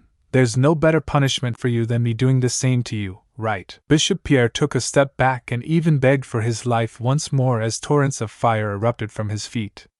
The fire then traveled towards the bishop in a straight beam. The man screamed in pain as the fire consumed him. Jean Alter, yes, Father, feel what I felt that day. Feel the heavenly fire exert its judgment on you for your actions. Jean Alter and Gillis watched the priest's body fall to the ground in pain, until his body turned to dust. Jean Alter's crooked smile was gone as she looked around where Gillis called out to her. Gillis, that was divine punishment. Actually, Jean. What do you want to be done to the rest of the clergy? Jean Alter, she began to hum and turned to the once Knight of France. They'll meet the same fate as the poor bishop, but I'm not the one who should kill them. Gillis nodded in acceptance, as Jean turned to the circle Gillis had used to summon her. She felt the power of the Holy Grail within her, and realized that she needed to have an army of her own. Heed my words. My will creates your body, and your sword creates my destiny. If you heed the call of the Grail and obey my will and reason, then answer me. I swear I will defeat the evil in the world. But may your eyes be clouded with the fog of turmoil and chaos. You are trapped in a cage of madness, and I am the summoner who holds your chains. Seventh heaven in the great words of power. Step out of the binding circle, keeper of the scale. As soon as Jean Alter finished the incantation, Gillis himself felt the power of the Grail, as he received the dark and corrupted energy of the Grail. In addition to him, 5 other servants emerged from the summoning cycle. Berserker Saber, Le Chevalier Dion, the Knight of the White Lily. Said to be a woman who was a man, or a man who was a woman. Despite being a man, Dion could seriously pass for a beautiful young woman wearing a blue hat and pale green coat, courtesy of the French aristocracy. His sword strapped to his waist, hidden inside a blue scabbard. Dion had the looks that would stand out in a ballroom, but with the berserker's mad enhancement, his facial expression showed nothing but anger and contempt. Dion had the looks that would stand out in a ballroom, but with the berserker's mad enhancement, his facial expression showed nothing but anger and contempt. Berserker Archer Atlanta, a Greek legend, is a hunter. She was born a daughter of King Isis of Arcadia, but was abandoned due to man's preference for a son. She survived, however, by the blessing of the goddess Artemis. His berserker-class servant wore black clothes and long white hair with pointed animal ears. Its elongated canines and a long tail. Lancer Berserker Vlad III, more commonly known as the Impaler Prince, when he defended his home country from the Turkish invasion. Managing to prevent multiple invasions of his country, Vlad ascended to the throne of heroes. Vlad was dressed regal, appearing black like a shadow in the night, contrasting with his pale face and long white hair. The berserker attributes were only used to show elongated canines and black hue around both eyes. The look on his face also betrayed nothing but the desire to hurt. Berserker assassin Carmilla, better known in history as Elizabeth Bathory, she could not be considered a heroic spirit. The number of atrocities she committed while alive, the number of female murders, and even rumors of her vampirism made her a legend as the Blood Countess. Long, curly white hair, her dress was complex and consisted of provocative black underwear that barely covered her body. She wore a kind of red dress that only covered her from the waist down. She carried a staff with her into battle. Berserker rider Saint Martha, a 6th century saint who managed to suppress the evil dragon Tarask. A holy maiden who made a terrible and grotesque monster fall madly in love. A perfect person endowed with beauty and overflowing with charm. Blue eyes and long purple hair, reaching below her waist. She wore a short blue cloak over her shoulders and connected to a red collar. Her main piece of clothing is an unnatural, one-piece white dress with red trims, with wide sleeves, revealing her gray interior and vine print. From her appearance, however, it looked like the mad enhancement did little to change her general behavior, even if she was being controlled by the summoner.